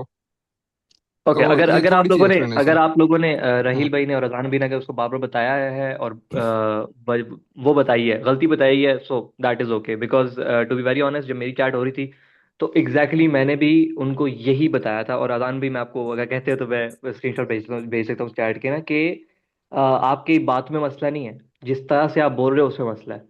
और अगर आप मुझे ये बता दो कि आपका मकसद क्या है। अगर आपका मकसद रेज बेटिंग करना है, then you are good. But अगर आपका मकसद इन्फ्लुएंस है और चेंज क्रिएट करना है, तो वो इस तरीके से नहीं आएगा, उसमें आपको बात चेंज करनी पड़ेगी। और उनका उसके बाद जवाब ये आता था कि मैं अल्फाज अपने जो है ना नम डाउन क्यों करूं, ठीक है, मैं अपने तरीके से बोलूंगा, अगर आपको मेरे तरीके से मसला है तो ये तो फिर गलत बात होगी है। फिर तो साहिल अदीम साहब भी ऐसे बोलते हैं, तो फिर उसमें क्या मसला है? तो उसके बारे में अजान भी आप क्या कहते हैं? अब मैं अजान भाई से पहले मैं जवाब देता हूँ। श्योर। अ, तरीके के अंदर भी वर्ड्स का जो चुनाव है ना, मतलब अब साहिल भाई की अब बार बार एग्जांपल दे रहे हैं, तो वो ओके। गालियां नहीं देते। वो या मतलब गुस्से में तो आते हैं, गालियां नहीं देते।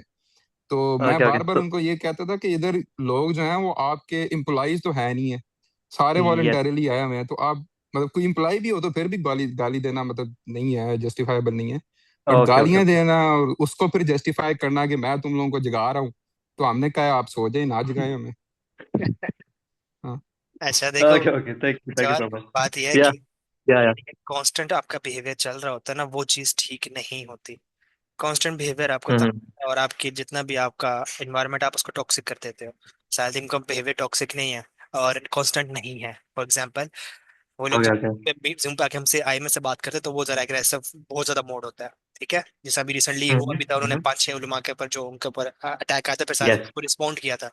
लेकिन वही टाइम आया यस कि जब रमजान ट्रांसमिशन में साथ बैठे शाह मलाई के साथ, तो क्या बात किस तरह से बात हो रही थी।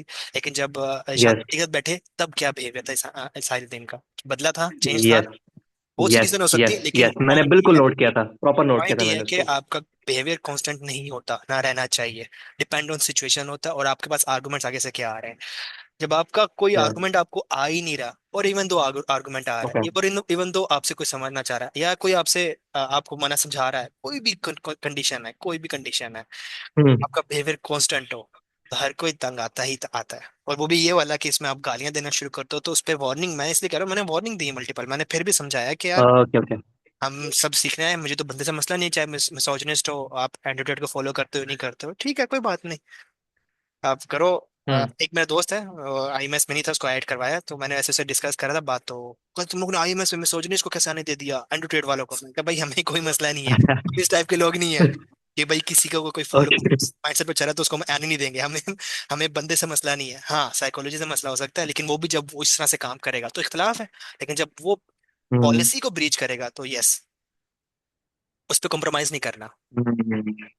जैसा इम्तियाज कह रहे हैं, I started to enjoy him, I was enjoying him as well, because जिस तरीके का वो कॉन्सेप्ट ला रहा था उस पे वो वो डिस्कशन अच्छी हो सकती थी। बट मसला ये था, मैं समझ गया हूँ, क्योंकि अगर गालियों का मसला है तो दैट इज आप लोग तो सेशन में देख रहे थे ना, अनअवॉइडेबल। सिर्फ सिर्फ सेशन में देख रहे थे, जहाँ पे या उसने या या एक दो दफा उसने इस तरह से किया है सेशन के अंदर, लेकिन चैट पे उसका डेली का मामला था ये।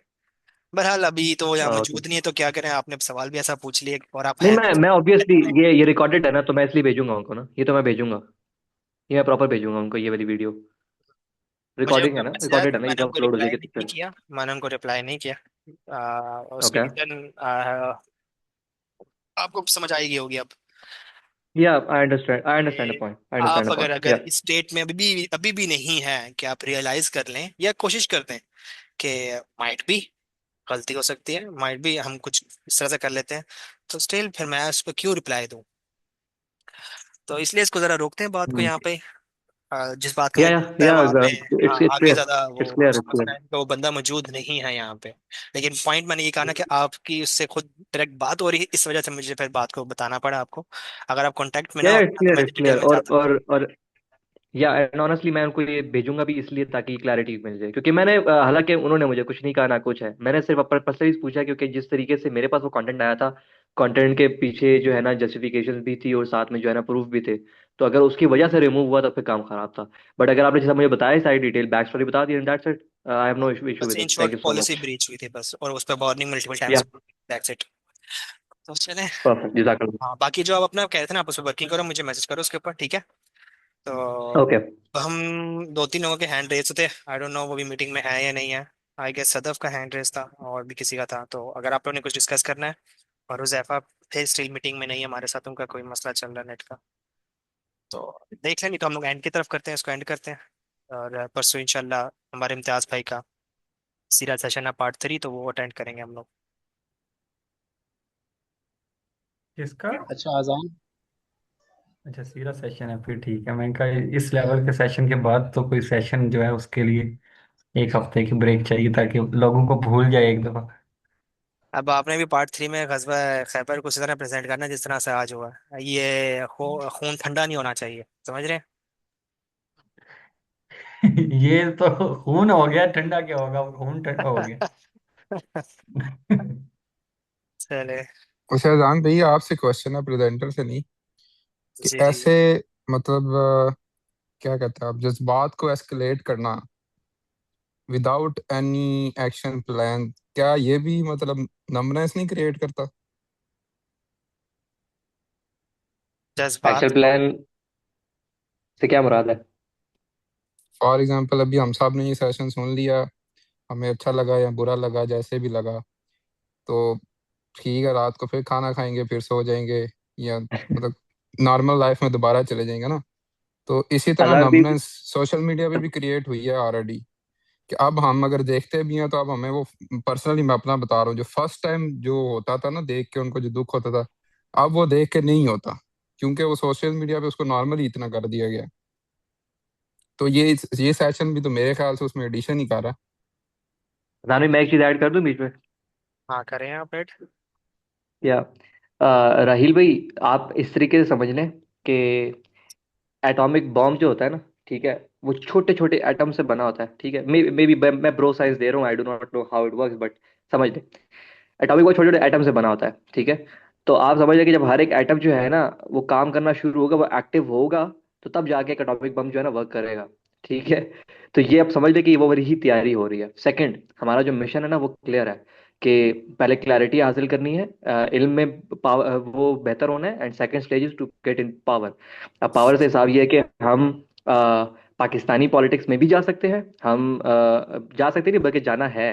हमने क्या कहते हैं, अमेरिकन पॉलिटिक्स में भी एंटर होना है, जियो पॉलिटिक्स में भी एंटर होना है। इसीलिए आईएमएस जो है ना ग्लोबल मूवमेंट है, कि ग्लोबली मुस्लिम्स जहाँ कहीं भी हैं उनको इतना एक बेस्ट करना है कि उनमें से कोई कोई एक एक बंदा, कुल मिला के अगर सिर्फ एक 100 बंदा हमारा पॉलिटिक्स में आ जाता है, we can change the world, like literally we can change the world. So that is basically the plan. और उसके लिए नहीं, जो है वो ना ये एक्शन सारा चल रहा है। मास्टर प्लान तो रहील। मुझे पता है, लेकिन मैं वो दिल की बीमारी वाली एनालॉजी दोबारा दूंगा, कि हाँ जो मैं। लोग सेशन में आए हुए हैं ना, वो ऑलरेडी वही हैं जो जागे हुए हैं और कुछ करना चाहते हैं, ठीक है। तो उनको ही फिर आप दोबारा ग्रीफ दे रहे हैं, या मतलब सैड इमोशंस उनके अगर आप ट्रिगर कर रहे हैं, अच्छा तो मैं उससे थोड़ा क्या? सा समझ गया, मैं समझ लो। अच्छा एक जी। हदीस है, आप लोगों सब जाके जरूर सर्च कीजिएगा। हज़रत अबू बकर सिद्दीक का, मुझे नाम अभी इनका याद आ रहा है, गलत भी हो सकता हूँ, लेकिन हदीस का मफहूम मैं बता देता हूँ। कि कुछ साहब हज़रत अबू बकर सिद्दीक के पास आए थे और वो रो रहे थे और कह रहे थे कि एक बहुत बड़ा मसला हो गया है। जब हज़रत अबू बकर सिद्दीक ने पूछा और बताया उन्होंने, साहबा ने, कि हम जब नबी करीम सल्लल्लाहु अलैहि वसल्लम के मजलिस में होते हैं, आपकी खिदमत में बैठे होते हैं, तो हमें दुनिया का कोई होश नहीं होता, हमें सिर्फ दीन का ही होश होता है। लेकिन जब हम लोग अपने कामों में चले जाते हैं तो फिर हम दुनिया के हो जाते हैं, दीन से दूर होना शुरू हो जाते हैं। तो ये बहुत बड़ा मसला है, और वो रो रहे थे। तो हज़रत बकर सिद्दीक ने बोला ये मेरा भी मसला है और बहुत बड़ा मसला है। तो आप नबी करीम सल्लल्लाहु अलैहि वसल्लम की खिदमत में हाजिर, और यही केस सामने प्रेजेंट किया। तो आपने नबी करीम सल्लल्लाहु अलैहि वसल्लम के जो जुमले थे वो ये थे कि अपने आप को दीन की मजलिस से डिस्कनेक्ट ना करना, हमेशा कनेक्शन में रहना, जुड़े रहना और उसके साथ काम करते रहना। तो उससे क्या होता है, आप रिफ्रेशमेंट में जाते हो, आपका माइंड की जो स्टेजेस है अंडरस्टैंडिंग की, नॉलेज की, पहले तो इन्फॉर्मेशन ही हमें मिल रही होती है, पहले उस इन्फॉर्मेशन को हम लोग ऑब्जर्व डाइजेस्ट कर रहे होते हैं और फिर उससे इमोशंस को तोल रहे होते हैं, और इमोशंस कभी हावी हो जाते हैं, बल्कि स्टार्टिंग में तो इमोशंस हमारे ऊपर हावी रहते हैं। फिर उसको हम लोग को बैलेंस करना आता है, फिर अवेयरनेस मिलती है, फिर हमें हम लोग पजल होना छोड़ देते हैं और फिर हमें प्लानिंग और स्ट्रेटेजी की तरफ मूव ऑन करना शुरू कर देते हैं और सीखना शुरू कर देते हैं। जो ये सफर है ना नॉलेज से लेके इंफॉर्मेशन तक का, ये वो चीज है कि हम लोग जब आपस में एक मजलिस में बैठ के कनेक्शन में है, वो जब डिस्कनेक्टिविटी आती है तो वो चीज वैसी दूर हो जाती है। और आजकल तो वैसे ही चीज ज्यादा है, मटेरियलिस्टिक चीजें ज्यादा हो चुकी हुई हैं। तो हम लोग को ये चीजें बहुत कम असर अब करती हैं। उसकी वजह ये है क्योंकि हमें इस चीज का पता नहीं है इतना, हमें ज्यादा असर नहीं करती। क्यों? क्योंकि हम लोग चाहे 40 मिनट के लिए आ रहे हैं, 30 मिनट के लिए आ रहे हैं, अब स्टेप बाय स्टेप थोड़ा बहुत सीख रहे हैं। अभी आप अंदाजा लगा लो, आईएमएस से पहले आप कितने सेशंस अटेंड किया करते थे वीकली? आपको खुद ही आइडिया हो जाएगा कि हाँ यार अभी तो हमने इतना किया। साहबा ने 13 साल उस जोन के अंदर से गुजारे और आए दिन उनके सेशंस हुआ कर रहे थे नबी करीम सल्लल्लाहु अलैहि वसल्लम के साथ, आए दिन। तो वो कहाँ पे पहुंच के थे? ठीक है, तो हम लोग कहाँ पे पहुंचे हुए हैं अभी, और हम लोग किधर स्टैंड कर रहे हैं? तो ये इमोशनल इंटेलिजेंट तभी इंसान होता है जब बार बार उस फेस को जा रहा होता है। तो वो जब नॉर्मलाइज चीज आपके अंदर होती है तो आप तभी प्लानिंग करोगे ना। आप हमेशा जब तक आप इमोशंस आपके ऊपर हावी रहेंगे तो आप प्लानिंग नहीं कर सकते। आप गुस्सा होगे, रोना शुरू करोगे, छोड़ दोगे और सो जाओगे। सोना मसला नहीं है, आपने मूव ऑन करना है तो उसके लिए आपको कंट्रोल आना चाहिए, मैनेज करना आना चाहिए रिस्पॉन्सिबिलिटीज को, अपने इमोशंस को, तो उसके लिए आपको यूज टू होना पड़ेगा इन चीजों के लिए। ठीक है, तो फिर ही आप प्लानिंग करोगे और अगली नस्ल तक ये चीज ट्रांसफर कर सकते हो, ताकि डिस्कनेक्टिविटी ना आए दीन से। ये बहुत बड़ा मसला है, इसलिए कुरान से जुड़े रहना बहुत जरूरी है, जगह जगह कुरान की बात होनी चाहिए। और इसका इसके इसकी जो पेस है ना वो स्लो ही है, याद रखिएगा पेस स्लो ही है, क्योंकि फिल्टर आउट होना बहुत जरूरी है, बहुत से लोग फिल्टर आउट हो जाते हैं। आप अंदाजा लगाओ कमेटी के अंदर कितने बंदे हैं, वो कितने लोग आते हैं अटेंड करते हैं सेशन, और उनमें से भी कितने लोग एफर्ट कर रहे हैं, कितने लोग कह रहे हैं कि यार हमने हमने भी प्रेजेंट करना है, हम भी प्रेजेंट करना चाहते हैं। और लिटरली ये हजरत अली का कॉल ऐसे ही नहीं है, to teach is to learn, ऐसे ही नहीं उन्होंने कहा था। जब लिटरली जब मैं कहीं ना कहीं बात करता था बैठ के अपने क्लस्टर के अंदर, स्लाइड्स मैंने बनाई होती थी, जब मैं स्लाइड्स बनाता था तब मेरा एक्स्ट्रा 100% दिमाग लगा रहा होता था, जो कि कुछ पर्सन में है, लेकिन मैं समझाने के लिए बात कर। और जब मैं प्रेजेंट करता था तो मुझे प्रेजेंट करते वक्त और चीजें समझ आ रही होती थी, इवन दो जो मैं प्रेजेंट भी नहीं कर पा रहा था। मतलब जो सुनने वाले हैं वो सुनने क्यों आए हैं, क्योंकि उन्होंने सीखना है। और वो जो बता रहा है, जो कि ऑलरेडी सीख कर आया है, वो और ज्यादा सीख जाता है बताने से। तो ट्वीच इज टू लर्न इतना इतना बड़ा मेथड है, फॉर्मूला इतना बड़ा, तो वो तभी होता है जब आप कनेक्ट रहते हैं और आप खुद इस लेवल से, सुनने के लेवल से बोलने के लेवल पे चले जाते हैं। नबी करीम सल्लल्लाहु अलैहि वसल्लम की एक और हदीस है, मुस्तदरक में है ये सिलसिला, तो सही किसी इनके अंदर है हदीस कि आ, अमल, इल्म और अमल, ये दोनों हमेशा एक साथ होते हैं, अलग नहीं होंगे। हम लोग अभी जिस फेज में, वो इन्फॉर्मेशन के फेज में, हम लोग नॉलेज के फेज में जा ही नहीं रहे अभी। नॉलेज वो चीज है जो इल्म है, और नॉलेज जो इल्म है वो अमल में तब कन्वर्ट होता है जब आप इल्म वाकई ले रहे होते हो, तो आपके अमल में भी चीज आती है। अभी आप खुद देख लें, हमारे अमल में कोई चीज ऐसी कोई रिफ्लेक्शन नहीं आ रही, उसकी वजह ये है क्योंकि अभी हम लोग इन्फॉर्मेशन वाले फेज के ऊपर खड़े हुए हैं। ठीक है, तो ये जवाब है मेरा डिटेल्ड में थोड़ा सा आपकी चीज को लेके, कि ये चीजें जरूरी हैं, हमें इन चीजों को दोबारा से रिफ्रेश करके दोबारा से डिफरेंट डिफरेंट पर्सपेक्टिव से बताना जरूरी है। तभी फॉर एग्जांपल आर्मी की ट्रेनिंग जो होती है वो भी तो सेम पैटर्न पे ट्रेनिंग हो रही होती है, लेकिन वो डेली ट्रेनिंग क्यों करते हैं? सोल्जर्स जितनी भी ट्रेनिंग करते हैं उनको पता है यार गन चलानी आती है मुझे, और मैंने सुबह उठना है, टाइम पे उठना है, ये करना है वो करना है। एक बात याद रखिएगा, ये साइकोलॉजी का एक लेसन है। आपकी बॉडी जब डिसिप्लिन हो जाती है, आपका जो ब्रेन और आपके जो हार्मोन्स है वो एक दफा डिसिप्लिन आपने कर लिए, नो मैटर वट, बंदा मर जाए तो ये चीज तब होती है, वरना जो मर्जी कर लो वो बंदा डिसिप्लिन से हिल नहीं सकता। ये लॉ है, ये मतलब सेट हो चुका है, ये फैक्ट है। उससे पहले हम लोग डिसिप्लिन में नहीं है, मतलब मैं कभी उठता हूँ, कभी लेट उठता हूँ, कभी ज्यादा सोता हूँ, कभी कुछ करता हूँ, मैं डिसिप्लिन में नहीं हूँ। लेकिन आप उन लोगों को देखें जो एटलीस्ट अपनी जिंदगी में एक दफा डिसिप्लिन उन्होंने अपनी बॉडी को कर लिया किसी काम में, सारी जिंदगी जो मर्जी कर लो वो अपने डिसिप्लिन से हट नहीं पाते। मैं मिसाल दूं, ये चीज मैं तब समझी जब मैंने साइकोलॉजी की क्लास ली, तो मैंने अपने प्रैक्टिकल लाइफ में देखी ना, अपने क्लास लाइफ में। मेरे अब्बू हैं, वो टीचर थे, अब रिटायर हो गए। उन्होंने 23 साल नहीं, 35 साल टीचिंग प्रोफेशन में रहे हैं। उनकी एक ही रूटीन थी, रात 11 बजने 12 बजने, कुछ भी हो, शाम को उन्होंने नैप ले लिया नहीं लिया, दोपहर को सोए या नहीं सोए, थके हुए हैं या नहीं थके हुए, कोई काम करे नहीं कर रहे, 11 से 12 बजने अब्बू की आंखें बंद और अब्बू ने सो जाना जाके, और सुबह फजर टाइम अब्बू की आंख खुल जानी, डेली बेसिस पे, वीकेंड हो छुट्टियां हो ना हो, कोई काम किया हो कुछ ना किया हो। अब अब्बू रिटायर हो गए, स्टिल अब्बू की यही रूटीन है, कोई सुबह काम नहीं है, कहीं सुबह स्कूल नहीं जाना, रिटायर हो चुके हैं लेकिन रूटीन यही है आपको की। क्यों? आपकी बॉडी एक दफा डिसिप्लिन हो गई थी, हार्मोन्स सेट हो गए थे उसके ऊपर, तो आप उसी पे पैटर्न पे चलते हो। तो सोल्जर्स भी ये काम कर रहे थे, अब हम उस डिसिप्लिन पे आ नहीं रहे, इसलिए हम लोग फिर ये कभी प्रोक्रास्टिनेशन में जाते हैं, कभी कहते हैं इसका फायदा नहीं है मुझे, कभी अभी कोई ये चीज बहुत ऐसी लग रही है, इसके बाद हम लोग कुछ करेंगे नहीं, जाके हमने ये कर देना है। तो हम डिसिप्लिन नहीं समझ पा रहे हैं यहाँ पे आके। ये एक साइकोलॉजिकल एक एक्स्ट्रा लेसन था, एडवाइस है जो मैंने इसका इसके अंदर ही लिंक करते हुए एक्सप्लेन करता हूँ। ठीक है।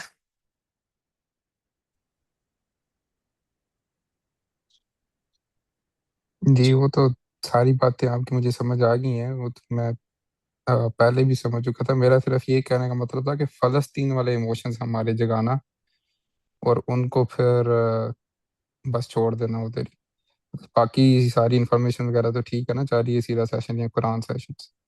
तो जो पर्टिकुलरली फलस्तीन वाला चीज़ था, मतलब ऑब्वियसली अब मुझे बाकियों का तो नहीं पता, लेकिन हमें तो तकलीफ होती है ना, मतलब दोबारा अगर सोचें कि उधर छोटी छोटी बच्चियां या सब कुछ, तो राहील उस भाई उन्हें भी तकलीफ के तकलीफ होती है, उन्हें भी तकलीफ किन होती है, फलस्तीनियों को सबसे ज़्यादा तकलीफ हो रही है। और ये बहुत बड़ी हमारे लिए ज़रूरत है कि हम भी उस तकलीफ को बार बार सहें। जितना हम सहेंगे, जितना हम समझेंगे, उतना ही हमारा जो जज्बा है वो जागेगा। कुछ ना कर सके तो we will gonna find some way to do something. मैं एग्जांपल अगर इसकी ऐसे दूं Excuse me. कि हमको भी बोलने का कोई मौका दीजिए। जी जी जी जी और आप अपना नाम तो जी, मुझे श्योर ये श्योर, गो अहेड गो अहेड। सेशन बहुत अच्छा था इस लिहाज से कि ये आर्ट से मुतल्लिक था। ठीक है, हम ग्रुप डिस्कशंस करते रहते हैं, बातें करते रहते हैं, लेकिन ये आर्ट से रिलेटेड था। जैसे उन्होंने अपनी नज़्म सुनाई, जो उनकी मैं समझती हूँ एक ऐसी काबिलियत है जो हम जो उनको 99% लोगों से भी ऊपर लेके जाती है। उनके अंदर एलिक्वेंस है, कुरान में है अर्रहमान अल्लमल बयान, के अल्लाह ताला ने हमें एलिक्वेंस सिखाई, और उन्होंने बड़ी फसाहत और बलागत के साथ। और आम इंसान जो है ना नज़म को समझ सकता है और ना ही वो लिख सकता है। तो ये है कि उनकी फसाहत और बलागत जो है ना वो हमें इसमें नज़र आती है, और अल्लाह ताला ने कहा कि यही एक क्वालिटी है जो मैंने तुमको दी। इकरा देखते हैं, इकरा का मतलब भी यही है कि पढ़ो। ठीक है, आपको रीडिंग आए। और नून वल कलम, आप जो भी कलम के साथ करते हैं ना वो भी एक जो है ना वो इसका हिस्सा है। तो मेरी ये जो सिस्टर ने कहा था कि उन्होंने आर्ट बनाया है ना कुरान के ऊपर, बेसिकली आप लोग भी जो बात करते हैं, आपके इमोशंस हर्ट हो रहे हैं, तो इमोशंस को किस तरह एक्सप्रेस करना है जो सब लोगों के लिए एक्सेप्टेबल वे हो, है ना। तो देखना ये है कि फ़लस्तीन का इवेंट कितना बड़ा इवेंट है, इसके ऊपर कितना आर्ट मौजूद है। समझ आएगी इजिप्ट का हम आर्ट से उनको उस इवेंट के बारे में अभी भी नॉलेज हासिल कर रहे हैं। ठीक है, इन्होंने एक नज्म लिखी, और वो नज्म जो है वो एक मतलब बहुत देर तक याद रहेगी। जैसे हमने अपने बचपन में लपे आती सुनी, तो उसमें हमने एक फिक्रा जो है वो सीखा कि हो मेरा काम गरीबों की हिमायत करना। ठीक है, ये एक लाइफ लॉन्ग हमारे लिए लेसन है जो कि हमेशा हमारे साथ रहता है, लेकिन कोई नसर की चीज़ इस तरह हमारे साथ नहीं रहती। जैसे अभी ये जो हमारे प्रेजेंटर है, इन्होंने कहा कि जैसे एक ट्रैक्स बनते हैं, पहले वो ट्रैक थोड़े होते हैं, लेकिन जब हम टीचिंग करते हैं वो इतने डीप हो जाते हैं कि फिर जब हमारे सामने कोई जो है ना वो चैलेंज आता है, तो हम वैसे ही अमल करते हैं जैसे हमने लर्न किया। जैसे इन्होंने अपने वालिद की मिसाल पेश की कि वो इस तरह डिसिप्लिन हो गए हैं कि अब उनका अमल अपने इल्म से हट नहीं रहा, उनके कॉल और फेल में तजाद नहीं आ रहा। ठीक है, उनकी लाइफ डिसिप्लिन हो गई। तो अगर आप हर्ट हो रहे हैं ना, तो आपको आर्ट करना चाहिए, बजाय इसके कि रीलिंग करते रहें, रील्स को पे रील्स देखते जा रहे हैं ना, आप आर्ट क्रिएट करें, है ना। तो ये हॉबीज के लिए होता है, ये इमोशंस की आउटलेट्स हैं कि हम अपने दिन के 4 या 5 घंटे फ़लस्तीन के ऊपर कोई आर्ट बनाने में लगाएं। और जिन लोगों में ये एबिलिटी है, हमें उनको बहुत ज़्यादा अप्रिशिएट करना चाहिए। और ये कोई जैसे हम कहेंगे ये अर्निंग का मेथड नहीं है, ये है आपकी हॉबीज, इंटरेस्ट और आपका जो एक्स्ट्रा टाइम होता है ना, उसको इस्तेमाल करने का तरीका है। और अगर हम देखें, हम जितना भी आजकल इल्म हासिल कर रहे हैं, पढ़ रहे हैं, सब कुछ हम 2 घंटे में कर लेते हैं दिन के। बाकी हमारे पास बहुत ज़्यादा टाइम होता है, फ्री टाइम होता है ना। तो हर कोई आर्ट को जो है ना कोई उसका एरिया लेके उसके ऊपर काम करे, कुरान के लिहाज से अपने सोसाइटी का कोई जो है वो ना मंजर डिपिक्ट कर ले। ठीक है, जो कि मतलब आगे तक चले। और ये चीज़ें ना, जैसे अगर हम लोग जैसे आपने अभी ये बात की, कैसर राजा की बात हो रही थी ना, कि उनके साथ जो सेशन हुआ है साहिल साहब का, तो वो मैंने भी सुना ना। तो कैसर राजा ऐसे हैं जैसे एक गांव में बैठ के आप लोकल बंदे के साथ बातें करते हैं ना, आप ज्यादा डीप बात कर नहीं सकते। लेकिन अगर आपको टीचर्स के टेबल के ऊपर बिठा दें गोलमेज कॉन्फ्रेंस पे, या आपको इंटरनेशनल लेवल पे लोगों के सामने बिठा दें, तो आपको कुछ डिसिप्लिन्स के ऊपर जो है ना वो क्या उसको कहते हैं, उनकी पाबंदी करनी पड़ेगी, आपको कोई बाउंड्रीज सेट करनी पड़ेंगी। ठीक है, फिर आप इमोशनल नहीं हो सकते। आप अपना ओपिनियन एंड नैरेटिव तो डिस्क्राइब कर सकते हैं, लेकिन आप उनके ऊपर शाउट नहीं कर सकते। ठीक है ना, मतलब हम उस लेवल तक अपने इमोशन को कंट्रोल करना सीखना पड़ता है हमें। हमें वो डिसिप्लिन सीखना पड़ता है, उन बाउंड्रीज की रिस्पेक्ट करना सीखना पड़ता है। और ये इनकी हुज़ैफा की नज़म के हिसाब से मैं कह रही हूँ कि इन्होंने ये जो आर्ट के लिए काम किया है ना, ये फ्रीडम ऑफ स्पीच में आता है। ठीक है, ये शो करता है हमें कि हम अपने नज़मों में कुछ भी कह सकते हैं, है ना। तो जब जैसे और जैसे अब ज़ारा ने सबसे पहले जो है एडवर्टाइजमेंट की थी इसके ऊपर, तो हम क्यों नहीं इस मौज़ूआत पे लिख सकते, या हम क्यों नहीं इसके ऊपर थिंक कर सकते। आर्ट शो करता है कि आप कितना डीपली फील करते हैं, आप कितना हर्ट होते हैं, है ना। तो मुझे आपकी डिस्कशंस अच्छी लगी, तो मुझे लगा था कि मैं भी उनको ज़रूर अप्रिशिएट करूँ ना, कि वो वाकई हमारी सोसाइटी के 99% पीपल से भी ऊपर हैं जो उनको नज्म लिखनी आती है ना, तो वो जरूर इसको जारी रखें। जी शुक्रिया। अस्सलाम वालेकुम। वालेकुम सलाम। I wanted to add one thing. अस्सलाम। इम्तियाज भी एक चीज मैं ऐड कर दूं, देन यू कैन। जी जी आप। मैं कह रहा था कि अच्छा, जिन लोगों को, जो लोग थोड़े से तंग आ चुके थे कैसर अहमद राजा और साहिरुद्दीन की पॉडकास्ट सुन के, वो जरा ना लोकल टॉक्स की पॉडकास्ट देख लें, अभी रिसेंटली जो आई है। This that was the most intellectual talk I have ever heard of Sahil Adeem. ठीक है, वो पॉडकास्ट का बहुत नेक्स्ट लेवल है। उसका पॉडकास्ट का नाम है माइंडसेट डिटॉक्स। वो भी 3 आवर्स की है, एंड 3 आवर्स आपको समझ नहीं आएगा कि कैसे गुजरे हैं, बिकॉज उसकी उसका उसका लेवल हो रहा है। आपको नजर आएगा कि लेवल 1 पे अगर कैसे में राजा की पॉडकास्ट है, तो लेवल 100 पे जो है ना ये वाली पॉडकास्ट है। इम्तियाज भी गो अहेड। शुक्रिया। मैं कम्युनिटी हेड किधर गए हैं उनकी इजाज़त से,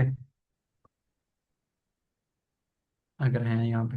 जी अगर जी। नहीं है तो फिर तो हम जिधर खुद ही आपने इजाजत के बगैर इतना बोल दिया, आगे भी जाते हाँ, पूरी बात कर कंप्लीट करके कहते हैं अब इजाजत है। मैं ये जब कैसर अहमद राजा वाला जो है ना, मैं उसके नीचे कमेंट्स भी देख रहा था और अभी भी थोड़ा सा मैंने सुना है, और वैसे भी एक जनरल वो जो क्या कहते हैं नैरेटिव बिल्डअप हो रहा था, उसके मतलब मेरा एक थोड़ा सा डिफरेंट टेक है इसमें। मैं भी इनिशियल जो रिस्पांस था मेरा यही था कि वही जो सबका है, सबको पता है क्या है कि क्या है यार ये। लेकिन एक चीज फिर मैंने ना थोड़ी देर बाद, वो पता है आपको, थोड़ी देर बाद रियलिटी जरा हिट करती है, आप कहते हैं कि अच्छा हाँ इस तरह से भी हो सकता है। मैं ये सोच रहा था कि चलें ठीक है, कैसर अहमद राजा को हम सारी बातें कर रहे हैं, तो मेरे उनके मतलब शुरू से ही मैं उनको सुन रहा हूँ, जब से व्यूज मेरे कुछ ठीक नहीं है, लेकिन वो एक अलग बात है। लेकिन मैं ये सोच रहा था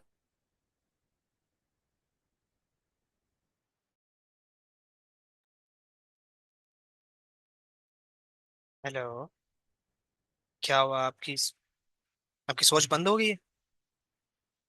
आई मीन आवाज बंद हो गई आपकी। क्योंकि आखिरी वर्ड ये था कि मैं सोच रहा था। इम्तियाज आपकी असल आवाज में नहीं आ अजान रही। भाई, जो हमारी ये कम्युनिटी है ना, जी। ये 8 से लेके 11 वाला टाइम बड़ा इम्पोर्टेंट होता है।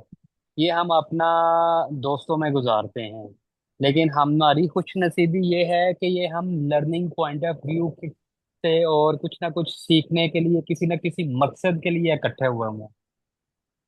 तो ये इतना इम्पोर्टेंट टाइम होता है हर इंसान के लिए कि जो सुबह 9 to 5 जॉब करके आता है, फिर इशा के बाद वो ये टाइम अपने दोस्तों में सर्व करता है इंटरटेनमेंट्स के लिए और सोशल अपना नेटवर्किंग के लिए। तो हमारे लिए ये बाइस से फख्र भी है कि हम ये टाइम जो है ना किसी अच्छे मकसद के लिए लगा रहे हैं। बिल्कुल बिल्कुल सही कहा आपने।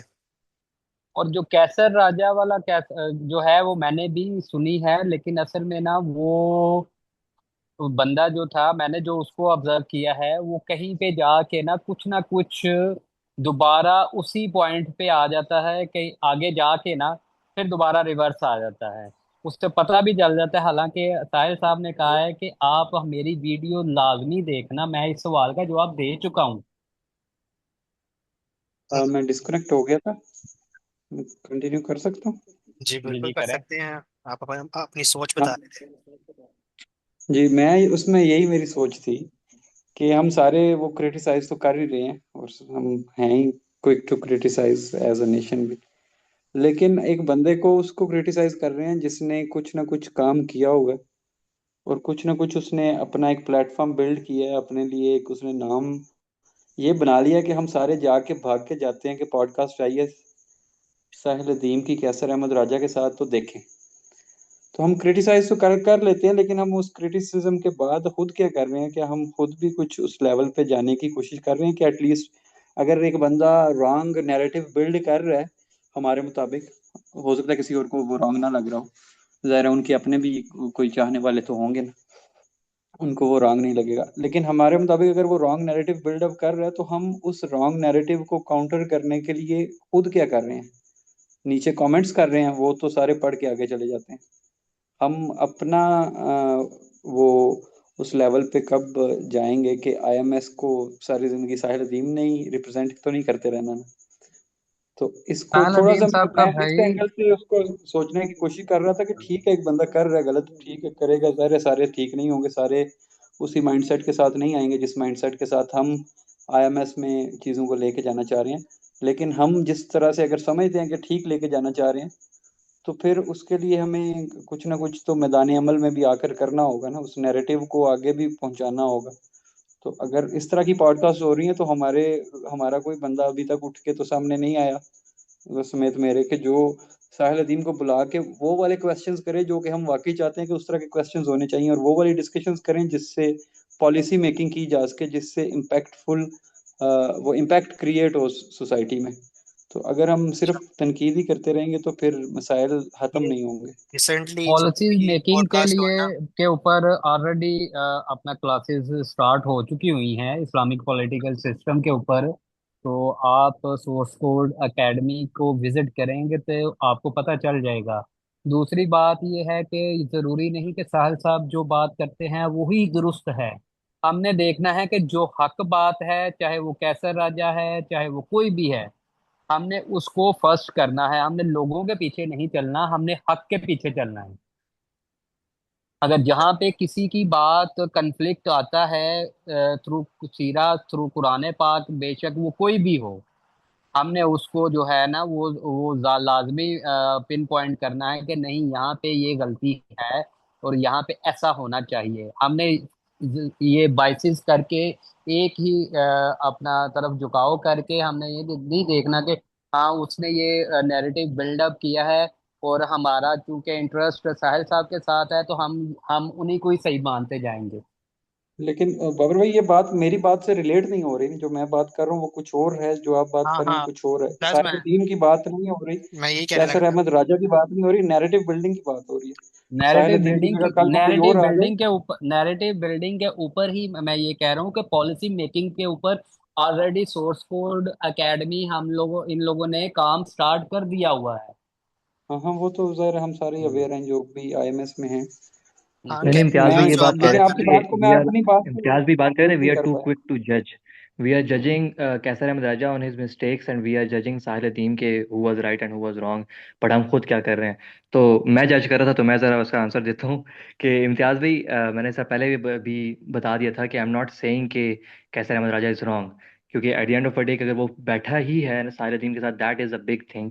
कि वो बार बार बैठ रहे हैं और अभी उनको नेक्स्ट पॉडकास्ट भी करेंगे, वो बार बार वो कह रहे हैं कि मौलवी के पास आओ, मौलवियों को यूज़ कर लो। हाँ, ठीक है, अब बात यह है कि हम सिर्फ डिस्कस ये कर रहे थे कि कैसर अहमद राजा का इंटेलेक्ट जो है वो कैसा है और वो किस किस नज़रिए से अपना काम पूरा कर रहे हैं, और साहिर अदीम किस नज़रिए से काम पूरा कर रहे हैं। और ये बात मैं इसलिए लेकर आया था कि इन्फ्लुएंस और स्पीकिंग की बात हो रही थी, कि understanding the argument, how to set an argument, how to speak clearly in a way कि बंदे को भी समझ आए और ऑडियंस को भी समझ आए। तो एग्जैक्टली। इसलिए मैं इस चीज़ को लेकर आया था। अच्छा, हाँ, यही तो इम्तियाज जो बात आप है ना, बात मैं कर भी रहे थे यही ना, बात कर रहा हूँ इम्तियाज जो आप बात कर कि रहे हैं ना, वो जो बिल्कुल सही है। एक मैं मिनट, जी जी, अच्छा अजान आप कर। हाँ, मैं कह रहा हूँ, मैं एग्री करता हूँ इस बात से, और मैं यही कहने लगा था कि जो आपने बात बोली है ना, रिसेंटली जितने पॉडकास्ट हुए हैं मेजर 4-5, उन सब को देखने के बाद ना लिटरली मेरे अंदर एक ही चीज ना, एक जागने शुरू होगी और मुझे तंग करना शुरू की थी कि यार ये जो सामने बैठा हुआ है, चाहे वो कैसा अहमद राजा है, ये कोई और ही है, यहाँ पे हम लोग क्यों नहीं है? ये हम क्यों, अगर हम लोग क्रिटिक करें तो ठीक है, करना चाहिए, लेकिन हम फिर वो सवाल जो हमें लगता है यार That's पूछने चाहिए थे, हमें वहां पे होना चाहिए था। तो ऑनेस्टली ये अजान चीज़ भाई, बहुत तंग अजान भाई, आई करती है वुड कि लव यार टू, आई हमें वुड पॉडकास्ट करना चाहिए, सालदीन को बुलाना चाहिए, और वो फिर सवाल वैसे रखने चाहिए क्योंकि हम आईएमएस से हैं, तो फिर हमारा फायदा वाकई नहीं है कि अगर अकेले ही सोलो सालदीन ही काम कर रहे हैं, हम कुछ नहीं कर रहे। तो ये आपके बात के जवाब है, जो आपने ऑनेस्टली बात की ना, बिल्कुल सही अजान भाई, pick I would love to, out किया। हाँ हाँ। आई वुड लव टू कि मैं उनके साथ बैठ के ये वाली पॉडकास्ट प्रॉपर करूं। मेरे पास स्टूडियो नहीं है ना, वरना मैंने करना था। मेरे पीछे स्टूडियो, पड़ जा रहा था कि भाई आप आए। लाहौर में होते हो? नहीं, मैं रावलपिंडी में हूँ। हाँ हाँ, अगर बुक लाहौर करना में होते पड़ेगा। ना तो स्टूडियो का हो जाना था, वो सब सारे काम हो जाने थे वो। मैं आ जाऊंगा, अगर आप और मुझे मौका देते तो मैं आ जाऊंगा लाहौर, मुझे ऑन, मसला नहीं है। बस स्टूडियो बस। अवेलेबल है आपके लिए, जब मर्जी आ जाए। हाँ यस बस, यस, मैं अवेलेबल हूँ। बस बंदा कैमरे में आने वाला चाहिए। वो मैं खुद नहीं हूँ। मैं बताता हूँ कि मेरा प्रॉपर आगे प्लान भी है, जो मैं आपको प्रेजेंटेशन शेयर करूंगा। उसमें ये वाली बहुत मेन इंपॉर्टेंट चीज़ होगी, पूरा असल में टॉपिक हम होगा जिसमें सबको कैमरा ट्रेनिंग की बात हो रही एक है। क्वेश्चन लिखने की जरूरत है कि जो जिन जिन के हमारे पास जवाब नहीं है। हाँ, वो एक लिस्ट बनानी चाहिए, वो वही कह रहा हूँ, तब तैयारी वो तभी होती है, सवालों की पॉडकास्ट लिस्ट, तभी होता है। हाँ सवालों की लिस्ट तैयार करनी शुरू करेंगे अभी से हम, तो फिर जाके वो पॉडकास्ट में हम हिस्सा ले सकते हैं। अगर सवाल हम खुद ही लिख दे, उनके चलो जवाब ऑलरेडी हमें जवाब आप मालूम करो। हो, तो बाबर भाई, फिर तो बड़ा सवाल सवाल इंटरेस्टिंग। है काफी। और मेरे ख्याल से जब अगर हम बात करते हैं ना इनकी, तो सवालों से सवाल निकलते हैं, ठीक है। मोस्ट ऑफ द टाइम अगर हम सवाल ही बहुत सारा रेडी करते हैं तो वो फिर एक इंटरव्यू हो जाता है। इंटरव्यू और पॉडकास्ट में फ़र्क ये होता है कि इंटरव्यू सवालों का जवाब होता है, पॉडकास्ट एक डिस्कोर्स मौके पे होता है, एक सवाल एक, एक गुफ्तगू होती है करते ना। हैं, बिल्कुल। तो उसमें ये कहते हैं जैसा कैसा अभी अगर आप माइंडसेट डिटॉक्स की अगर वीडियो देख लेना पॉडकास्ट, तो उसमें वो ये बात बता रहे थे, कहते हैं कि आप जिस तरीके से बात करते हो तो मैं उसका जवाब इस तरीके से देता हूँ, ये सारे भाई की बात है, कि मैं उसका जवाब इस तरीके से देता हूँ कि आपका नेक्स्ट सवाल वो आए जो मैं चाह रहा हूँ, ठीक है। सो सो ये चीज जो है ना फिर वो खुद आती है सामने। तो यस, मेरे दैट ख्याल इज से एक्सपीरियंस, हमें, दैट इज द नॉलेज। या कैसे कैसे। ये एक्सपीरियंस और नॉलेज इतना ही इंसान के पास अपना जम कर चुका होता है कि वो ये चाह रहा होता है कि मैं, इसने ये सवाल किया है तो मैं ये जवाब दूंगा, ये इस सवाल की तरफ आएगा। ये यस, आईक्यू लेवल और ईक्यू लेवल इतना यस, हाई होता है इंसान का कि वो यस। बड़े आराम से उसका सवाल और जवाब में तोड़ मोड़ सकता है। एंड वो that is the debate, art of communication, and that is the yes. Art of influence and narrative building. Yes. चलें। मुझे इसमें चलें। एक शेर याद आया था, सूफी व इसमें एक मुल्ला अजान, एक और चीज मलूकियत के मेरे जहन बंदे में आ हैं रही है कि तमाम। अगर अगर हम शेर बोलने देना इसका इम्तियाज भी, शेर बोलने दे। सूफी व जी जी मुल्ला आप शेयर करें। मलूकियत के बंदे हैं तमाम, यही है इनकी अमामत, यही है इनका निज़ाम। मतलब कि सूफी और मुल्ला असल दीन से हट चुके हैं, इक्तदार के गुलाम बन चुके हैं। बांगे दरा कोट कर रहे हैं आप। हाँ जी, बिल्कुल इकबाल का शेर है।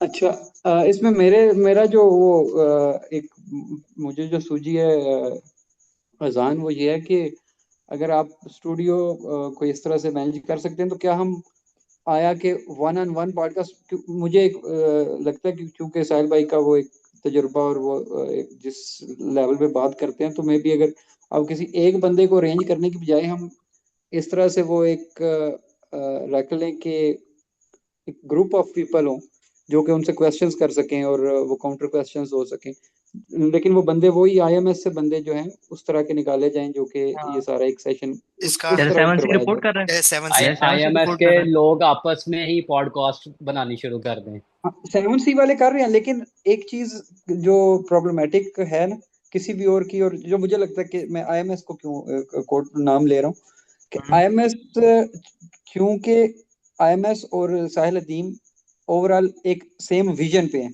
दूसरा कोई भी बंदा या क्वेश्चन करता है ना, तो वो उनका विजन यस, सेम नहीं होता, वो पहले उस विजन पे आने की कोशिश कर रहा होता है। साहिल अदीम उसको अपना विजन जो है वो यस। सिखाते हैं। एग्जैक्टली, सही कह अंडरस्टैंड, रहे आई अंडरस्टैंड इट। और लेकिन मजे की बात बताऊं, ये हम जो ये है अजान भी को मैं ऐड भी करना इसमें एक चाहूंगा, चीज ये इसमें बहुत करना अच्छी बात है। चाहता हाँ, श्योर हूँ, श्योर श्योर श्योर वो ये श्योर। है कि क्योंकि हम उस विजन पे हैं, और उस विजन पे आने के बाद जो क्वेश्चंस पैदा होते हैं ना, वो किसी भी नॉर्मल पॉडकास्टर के या जो बंदे उनसे वो करते हैं डिस्कशन, उनके जहन में वो क्वेश्चंस नहीं होते जो हमारे जहन में। एग्जैक्टली। हम आमतौर पे ऐसा भी होता है ना कि सेशंस में भी जब कोई बंदा सवाल कर रहा होता है और वही वाले रिपीटेटिव क्वेश्चंस होते हैं, तो हम सर पकड़ के बैठते हैं, यार सेशन में सारे एग्जैक्टली। दिन के साथ आए हैं, वो वाले क्वेश्चंस करें जो कि क्वेश्चंस करने वाले हैं। सारे दिन यही बात कह रहे थे, यही बात अपनी एक पॉडकास्ट में कह रहे थे अभी सेवन सी वालों को ही, कि काश अगर आप वो सवाल पूछ लेते जो मेरे जहन में होते हैं, जो मेरा दिल करता है कि मैं उनका आंसर दूं, जो कि बड़ा और वर्थ रखते हैं, जो इंपॉर्टेंट होते हैं। तो बस एक और काम तो मेरा उसके ख्याल है लिए ये याद कि बात आप लोग सब आपको बहुत लोग। अच्छा लगता है लगा। या हमें जी लगता इम्तियाज है भी, आईएमएस ने जो अजान भी, बताया अजान भी बोलेगा। क्वेश्चन। हाँ, तो फिर मैं बस कह रहा हूँ ना इम्तियाज, जवाद, आप, बाबर भाई, रहील, आप लोग लाहौर आओ ना, फिर हम लोग करते हैं एक एक अजान भी, आपस इंटरेक्टिव में I am podcast podcast down. Sahil के स्टार्ट साथ। कर देते हैं विदाउट फाइल साहब। मुझे फ्लाइट की टिकट करवा दे, मैं आ जाता हूँ। चले ऑन आप ऑन अ अपना सीरियस नोट, ऑन बताएं, अ मैं सीरियस आपको टिकट नोट, बना ऑन अ के दे सीरियस देता नोट, हूँ। On a serious flight note, अजान तो भाई साहिल मैं अदीम को अवेलेबल नहीं हूँ। देनी क्रेडिट पड़ेगी। कार्ड से पेमेंट कर दीजिएगा आप बेशक online. On a serious note, अजान भी मैं अवेलेबल हूँ, ठीक है। उसके अलावा बाकी का मुझे नहीं पता, मैं अपने लिए कह सकता हूँ कि मैं अवेलेबल हूँ जब भी आप कहते हैं कि मैं पॉडकास्ट करनी है। I can host a podcast, I can do a podcast any time. एक चीज तो और भी इसमें, आई हैव डन दैट अभी तक बेसिकली। हम में से मेरा नहीं ख्याल कि कोई भी, हम जितने भी यहाँ मौजूद हैं, किसी ने अपना प्रोफेशनल सही से यूट्यूब पे चैनल बनाया हो और हमारे को अपनी ऑडियंस, कुछ ऑडियंस ही हो। ये भी नहीं है ना। यस, नहीं बनाया है। एक एक नहीं बनाया है, ये यही एक मसला था ना। ये एक यस। मसला है। मैंने जो बनाया था, मैंने बनाया था, लेकिन मैंने अपनी एक प्रोफेशन से रिलेटेड मेरा बनाया था, चैनल है अपना रियल एस्टेट का, बट उसको फिर मैं चेंज कर लिया। जी जी, किसका चैनल है? नादिया नादिया, का। मेरा। लेकिन आप इधर नहीं है हम्म। ना, आप बहुत दूर हैं। हाँ, मैं इधर नहीं हूँ, लेकिन बहुत आप दूर हूँ, तो बस यही रहील से भी प्रॉब्लम बहुत दूर हैं, बहुत दूर हैं। है। जी, बस यही प्रॉब्लम है मेरा, कि मैं दूर थोड़ी ज्यादा हूँ, लेकिन एक मेरा है चैनल, और थोड़ी सी ऑडियंस भी है, बहुत ज्यादा नहीं, और थोड़ी सी है, लेकिन है। अच्छे लॉयल लोग हैं, जो भी है, ऑर्गेनिक ऑडियंस है। हम्म, आपका तो माशाल्लाह सीरा कहना, तो वो ग्रेट। तो बिल्कुल सही है। हम्म। चले, सही हो गया। लेकिन मुझे अब उम्मीद है कि जवाद और रहील अपना यूट्यूब चैनल जल्दी बनाएंगे, इम्तियाज भी, बाबर भाई भी। बाकी तो जल्दी इंशाल्लाह। अजान भी, बनाएंगे, लेकिन इसमें जो इसमें माइक पे मौत की मेरी, बात है। मैं सोच रहा हूँ बस अभी तक ना, अजान बनाते भी मुझे बनाते एक एडवाइस बनाते दीजिएगा बनाते इसमें। कहीं और चला जाता रहा। अजान में मुझे एक एडवाइस दीजिएगा, क्योंकि मैंने एक चैनल बनाया हुआ था अपना, उसमें कुछ पॉडकास्ट थी, किस दूसरे चैनल के ऊपर मैं कर रहा था, बट वो रिलेटेड थी मेरे वर्क से रिलेटेड, रियल एस्टेट से। तो वो मतलब कि 2 साल पुरानी बात है। तकरीबन 15 से 20 एपिसोड्स उसमें की थी। अदर देन दैट, जो अपना चैनल था, वो मुझे समझ नहीं आ रही थी कि उसकी ना मैं किस तरफ उसको लेके चलूँ। बट मेरी जो कुछ शॉर्ट वीडियोस हैं, वो 1 मिनट वाली, 2-3 मिनट्स वाली, ऑन ऑन समथिंग, जैसे कि स्टेट मैनेजमेंट होगी, कम्युनिकेशन होगी, या क्या चल रहा है क्या नहीं हो रहा, स्टोरी टेलिंग वगैरह की। तो उस तरह की कुछ वीडियोस हैं, बट वो मैंने अभी अपलोड नहीं की, because I am sort of trying to understand कि किस तरह का कंटेंट और किस नीश में बनाया जाए। तो अगर उस पर अगर आप मुझे एडवाइस करना चाहें, तो that would be very helpful. या ये बेशक हम बना दो, पर्सनली आप बात कर सकते कहाँ हैं, पर कल हैं, पर्सनली आप कर कल सकते रियल हैं। रात स्टेट को ही से मैं बैठ रिलेटेड के कहाँ एक पर हैं? चैनल का नाम सोच मैं रहा था। रावलपिंडी में, रावलपिंडी इस्लामाबाद में। अच्छा, ओके। अजान में क्योंकि कल मैं रात खुद को बैठ के इसी चैनल का फील्ड से नाम सोच ताल्लुक रहा था। रखती हूँ, लेकिन मैं बहुत दूर हूँ। ओके ओके, विल हाँ discuss that, will discuss that. हाँ, इम्तियाज आप क्या कह रहे हो? मैं कह रहा हूँ कि मैं कल रात को ही चैनल का नाम सोच रहा था, लेकिन मुझे कोई चैनल का नाम नहीं मिल रहा। चैनल का नाम रखे आईएमएस का आदमी, आईएमएस का इसरा बंदा। रख ले। ओहो, आदमी तो ये बहुत आपने गलत बात कर दी। आदमी सिर्फ अल्लाह का अच्छा अच्छा, मजाक कर रहा हूँ मैं। आईएमएस तो एक हमारे लिए एक सीढ़ी है ना, छोटी सी। आपका जो नाम है ना, इम्तियाज, बड़ा प्यारा नाम है, इसी नाम से आप लिखें और शुरू हो जाए। जी जी। कंसुल, आपने कुछ कहना है? आप आगे कहें, एडवाइस भी दें जवाद को भी, क्या नाम रखें वो। नहीं नहीं, मुझे नाम का नहीं मसला, नाम मुझे में नीच क्या का रखा मसला है, है, समझ कुछ नहीं पहले आ रही कुछ थी नाम वो कैसे शुरू वो बताओ, करूँ। कर देंगे, फिर मुझे उनका फिर पता है, मैं समझेंगे। जस्ट उनको माइक पे लाना चाह रहा हूँ। हम्म। कंसुल, आप माइक पे हैं। मैं आना नहीं चाह रही थी, क्योंकि पूरा जो सेशन था वो इतना कुछ था इसके अंदर, और उसमें हर बात के जो थी ना डिटेल मैं बता सकती थी कि इस पे ऐसे नहीं ऐसे होना चाहिए और इसको ऐसे नहीं इस तरह से देखना चाहिए। बाकी सबसे पहले अगर हम सोशल मीडिया को देखें तो मेरी क्योंकि फील्ड ये है तो मैं इसके बारे में बहुत अच्छे से सजेशंस वगैरह दे सकती हूँ perfect perfect, please go on. कि आपको कैसे स्टार्ट लेना चाहिए और इसको किस तरह से लेकर चलना चाहिए। अच्छा, आईएमएस में मैं जब आई हूँ ना, तो मैंने एक चीज़ नोटिस की कि यहाँ पे लोगों के अंदर बहुत पोटेंशियल है, दे हैव नॉलेज, लेकिन उनको एक्सप्रेस नहीं करना नहीं आता। और वो हमने कैसे करना है उसको भी एक तरीके से। अच्छा, 1 मिनट ज़रा मुझे दीजिएगा। No issue. उसका एक प्रॉपर तरीका होता है कि आप किस तरह से अपना अकाउंट। अच्छा, ये मैं वैसे एक बात बता रही हूँ कि आपने अपनी ऑडियंस को कैसे इंगेज करना है, आपने अथॉरिटी कैसे बिल्ड करनी है। जैसे हम इंस्टाग्राम पे स्क्रॉल वगैरह करते हैं तो हम डिफरेंट कंटेंट क्रिएटर्स देखते हैं और हम देखते हैं कि वो कैसे एक्सप्रेस कर रहे हैं। अब उनके पीछे ऐसा नहीं होता कि वो बस ऐसे ही आ जाते हैं, वो प्रॉपर रिसर्च के साथ आते हैं, या फिर उनके जो अकाउंट्स वगैरह कोई मैनेज कर रहा होता है उनको बता रहा होता है, गाइडलाइंस होती हैं उनके पास कि आपने इसको ऐसे नहीं ऐसे लेकर चलना है और इस तरह से करना है, और फिर आप ग्रो करते हैं। तो मुझे लगता है इस चीज़ के ऊपर रिसर्च करनी चाहिए, और अगर हमारे पास नॉलेज है और हम आगे उसको नहीं फैला रहे, तो ये एक ऐसी चीज़ है कि जो बहुत गलत है, कि हमें तो करना चाहिए, हमारा तो काम ही ये है। स्पेशली मुझे लड़कों से बहुत ये होता है कि आपके पास तो ये प्रिविलेज है कि आप आ सकते हैं, कैमरे में आ सकते हैं आप। और अभी पहले किसी ने बात की थी विजुअल्स की, तो विजुअल हुक्स बहुत ज़रूरी होती हैं। जब आप वन ऑन वन बात कर रहे होते हैं ना, तो अगला पर्सन आपको ज़्यादा गौर से सुनता है। तो आप लोगों के पास तो ये चीज़ है और आप कर सकते हैं। और इनफैक्ट बाकियों के बारे में मैं नहीं कहूँगी, लेकिन एंड लड़कों को तो ज़रूर करना कौन चाहिए। कर सकता है ये भी तो बताएं, और मैं बताता हूँ जी मैं कौन बताता हूँ शामिल है? साहब, किसमें। स्पेशली अपने हेड को मैं कहूँगी, अजान को कहूँगी। मुझे एक दो मतलब मुझे पता है कि कौन कौन कर सकता है। तो अच्छा, जैसे मैं अजानिया अभी मुझे। सारे सेशन में सुन रही थी। हाँ, मौजूद हैं आप। आपको अच्छा, मैं कहूँगी और इंशाल्लाह मैं गाइड भी कर दूँगी इसके ऊपर। और वो फिर हम देख लेते हैं। और ठीक। इसके अलावा हाँ, इसके अलावा एक चीज़ मैंने कहनी थी, अंदर क्वेश्चंस की बात हो रही थी। क्वेश्चंस नहीं करने आते किसी को। ये मैं बात करना चाहूँगी। अभी मैंने कल सेशन दिया आई बिलीव। हाँ, तो मेरा जो सेशन था वो इतना अच्छा सेशन था और मैं उसके ऊपर इतने मज़े के क्वेश्चंस अपनी ही प्रेज़ेंटेशन में से निकाल सकती थी। किसी ने मुझसे कोई अच्छा क्वेश्चन नहीं किया। सारे अपने फ़िकी मसाइल लेके आए थे। आई मीन कम ऑन, मैं मुफ्ती हूँ आपकी। मैं आपको कैसे बता सकती हूँ? आप सेशन वो जो मेरा सेशन है, आप उसमें से पॉइंट्स लेकर आएँ कि भई ये चीज़ हमारे यहाँ पे क्यों नहीं है और इसको हम किस तरह से मतलब ये क्यों कैसे निज़ाम अगर है, जो कि बहुत सारे निज़ाम हमारे यहाँ पे चल रहे हैं, लेकिन वो इम्प्लीमेंटेड उस लेवल के नहीं है। आपको ऐसे सवाल करने चाहिए थे। और साहिल अदीन के भी आजकल के जितने पॉडकास्ट चल रहे हैं, तो मुझे तो एक ही मसला नज़र आता है उसके अंदर कि जो पॉडकास्ट कर रहे होते हैं उनको पता ही नहीं होता, कोई डिज़ाइन ही नहीं उन्होंने अपने पॉडकास्ट को इस तरह से किया होता कि क्वेश्चन करने कैसे हैं, क्रॉस क्वेश्चनिंग कैसे करनी है, डिफरेंट एंगल्स को कैसे एड्रेस करना है कि भाई ये पॉइंट यहाँ से आ रहा है, ये यहाँ से आ रहा है। तो वो सब करते ही नहीं है। और उस बंदे के पास इतना नॉलेज है, वो एक्सप्रेस कर सकता है, वो बता सकता है, वो तो चाहता है कि मैं बताऊँ, बट कोई पूछता नहीं है उस तरह से। तो इसके ऊपर काम करने की ज़रूरत है। और जो लोग इस चीज़ के बारे में जानते हैं, मुझे लगता है हमें उनके साथ इंगेज होकर इस चीज़ पे काम करना चाहिए और इसको, ताकि हम वाकई पावर वो कर सकें, मतलब अथॉरिटी बिल्ड कर सकें। क्योंकि अगर हमारे आप जैसे मैं आप लोगों को सुनती हूँ, आप लोगों के इतने पर्सपेक्टिव और नैरेटिव्स अगर बिल्ड हो चुके हैं, नाउ इट्स योर रिस्पॉन्सिबिलिटी कि आप इसको आगे फैलाएं, इस पर बात करें। और वो आप कैसे करेंगे वो आपको पता होना चाहिए। पूरी साइकोलॉजी आपको पता होनी चाहिए कि किस तरह से आप कर सकते हैं। एक वीडियो को भी आप कैसे डिज़ाइन कर सकते हैं, आप कैसे बात कर सकते हैं। अभी मैंने कल एक अब्दुल पॉडकास्ट रहमान, इस देखा पे था। इस पे मैं एक जी जी। सेशन में करूंगा जिसकी मैं अभी बात कर रहा था अजान भाई से भी। तो मैं आपकी जो फीडबैक है ना लाजमी चाहूंगा कि मैं किस तरीके से प्रेजेंटेशन अपनी रेडी करूं कि जो कि मैं आगे फिर जो है ना सेशन दे सकूं इस पे इंशाल्लाह। हाँ, ज़रूर, मैं ज़रूर दूँगी। इनफैक्ट मैंने भी यही अज़ान से कहा था कि मैं इसके ऊपर एक सेशन करना चाहूँगी कि how to express yourself through your content. ये एक बहुत इंपॉर्टेंट यस। चीज़ है जो हमें पता होनी चाहिए। तो इसके अंदर बहुत सारी अजान, चीज़ें आ क्या आप जाती हैं। हम लोगों को कनेक्ट कर सकते हैं? अजान, जिस तरह ये कुंजुल है, गालिबन जवाद है और माई सेल्फ, हम लोग सब प्रेजेंटर्स भी हैं और हम इस चीज के ऊपर नॉलेज हासिल करते भी रहते हैं। यस। तो क्या आप एक ग्रुप इस तरह का बना सकते हैं कि हम सारे उसमें इकट्ठे हो जाएं? अब कनेक्ट तो वैसे किया हुआ मैंने, अभी देखें पार्ट्स में हम सब आपस में ही बात कर रहे हैं।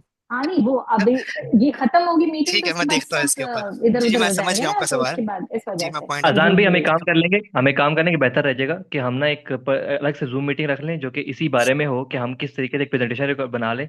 फिर वो या तो हम डिस्कशन फोरम में दे सकते हैं ताकि उसमें ये है कि पूरी आईएमएस कम्युनिटी को फायदा हो जाए, या फिर ये है कि हम पहले सिर्फ कम्युनिटी नंबर 2 के लिए कर लेते हैं। ठीक। तो उसमें ये है कि जब हम तीनों मिल के अगर एक जूम मीटिंग करेंगे तो हम एक प्लान कर लेंगे कि हमने क्या प्रेजेंट करना है। श्योर, ठीक है। बट प्रेजेंट मैं करूंगा फर्स्ट। ठीक है, ठीक है। अजान भाई, मुझे तो स्लाइड्स बनानी नहीं आती, पावर पॉइंट भी नहीं आता। वो बड़ी डॉक्स पे बना लेंगे, कोई ना कोई कोई मसला टॉपिक नहीं से है। लिख लो, किसी ना किसी क्लॉड क्लॉड टॉपिक से क्लॉड यूज करें, अपना क्लॉड। वो कैंपेन स्टार्ट करो। क्या कह रहे हैं आप? क्लॉड यूज करें, जीपीटी यूज करें, जेमिना यूज करें। हाँ, ओके, गुड, ग्रेट आइडिया। या मैंने किया है लेकिन तभी मैं उसमें भी बता रहा हूँ, सारी चीजें बहुत कवर अप फायदेमंद है। नहीं हो पाती मेरे ख्याल से। उसके लिए आपने लिखना बड़ा अच्छे तरीके से ना प्रॉपर को समझाना है कि मैं क्या चाहता हूँ, डिटेल से लिखें, आपको बता देगा। जितना डिटेल देंगे उतना अच्छा वो रिजल्ट देगा। वो एक टूल है गामा, जो मैं यूज करता हूँ स्लाइड्स बनाने के लिए, वो भी Yeah, बड़ा it's अच्छा है। क्विक है, आपके पास बस कंटेंट अपना होना चाहिए, उससे अपना कंटेंट दें और उससे बनवा लें। या एग्जैक्टली। आइडिया में बहुत अच्छा। anyway, अजान भी आप कुछ कहना चाह रहे थे। हाँ, मैं यही कहना चाहता कि कर देते हैं जो मीटिंग के बाद मैं बात कर लेता हूँ आप लोगों से। और परफेक्ट परफेक्ट। बाकी मुझे ये कहना था अभी कि 11:07 हो गया है। यस। बस ये मेंशन करना था और कुछ नहीं था। तो अंशुल, आपने कुछ बातें भी ऐड करी।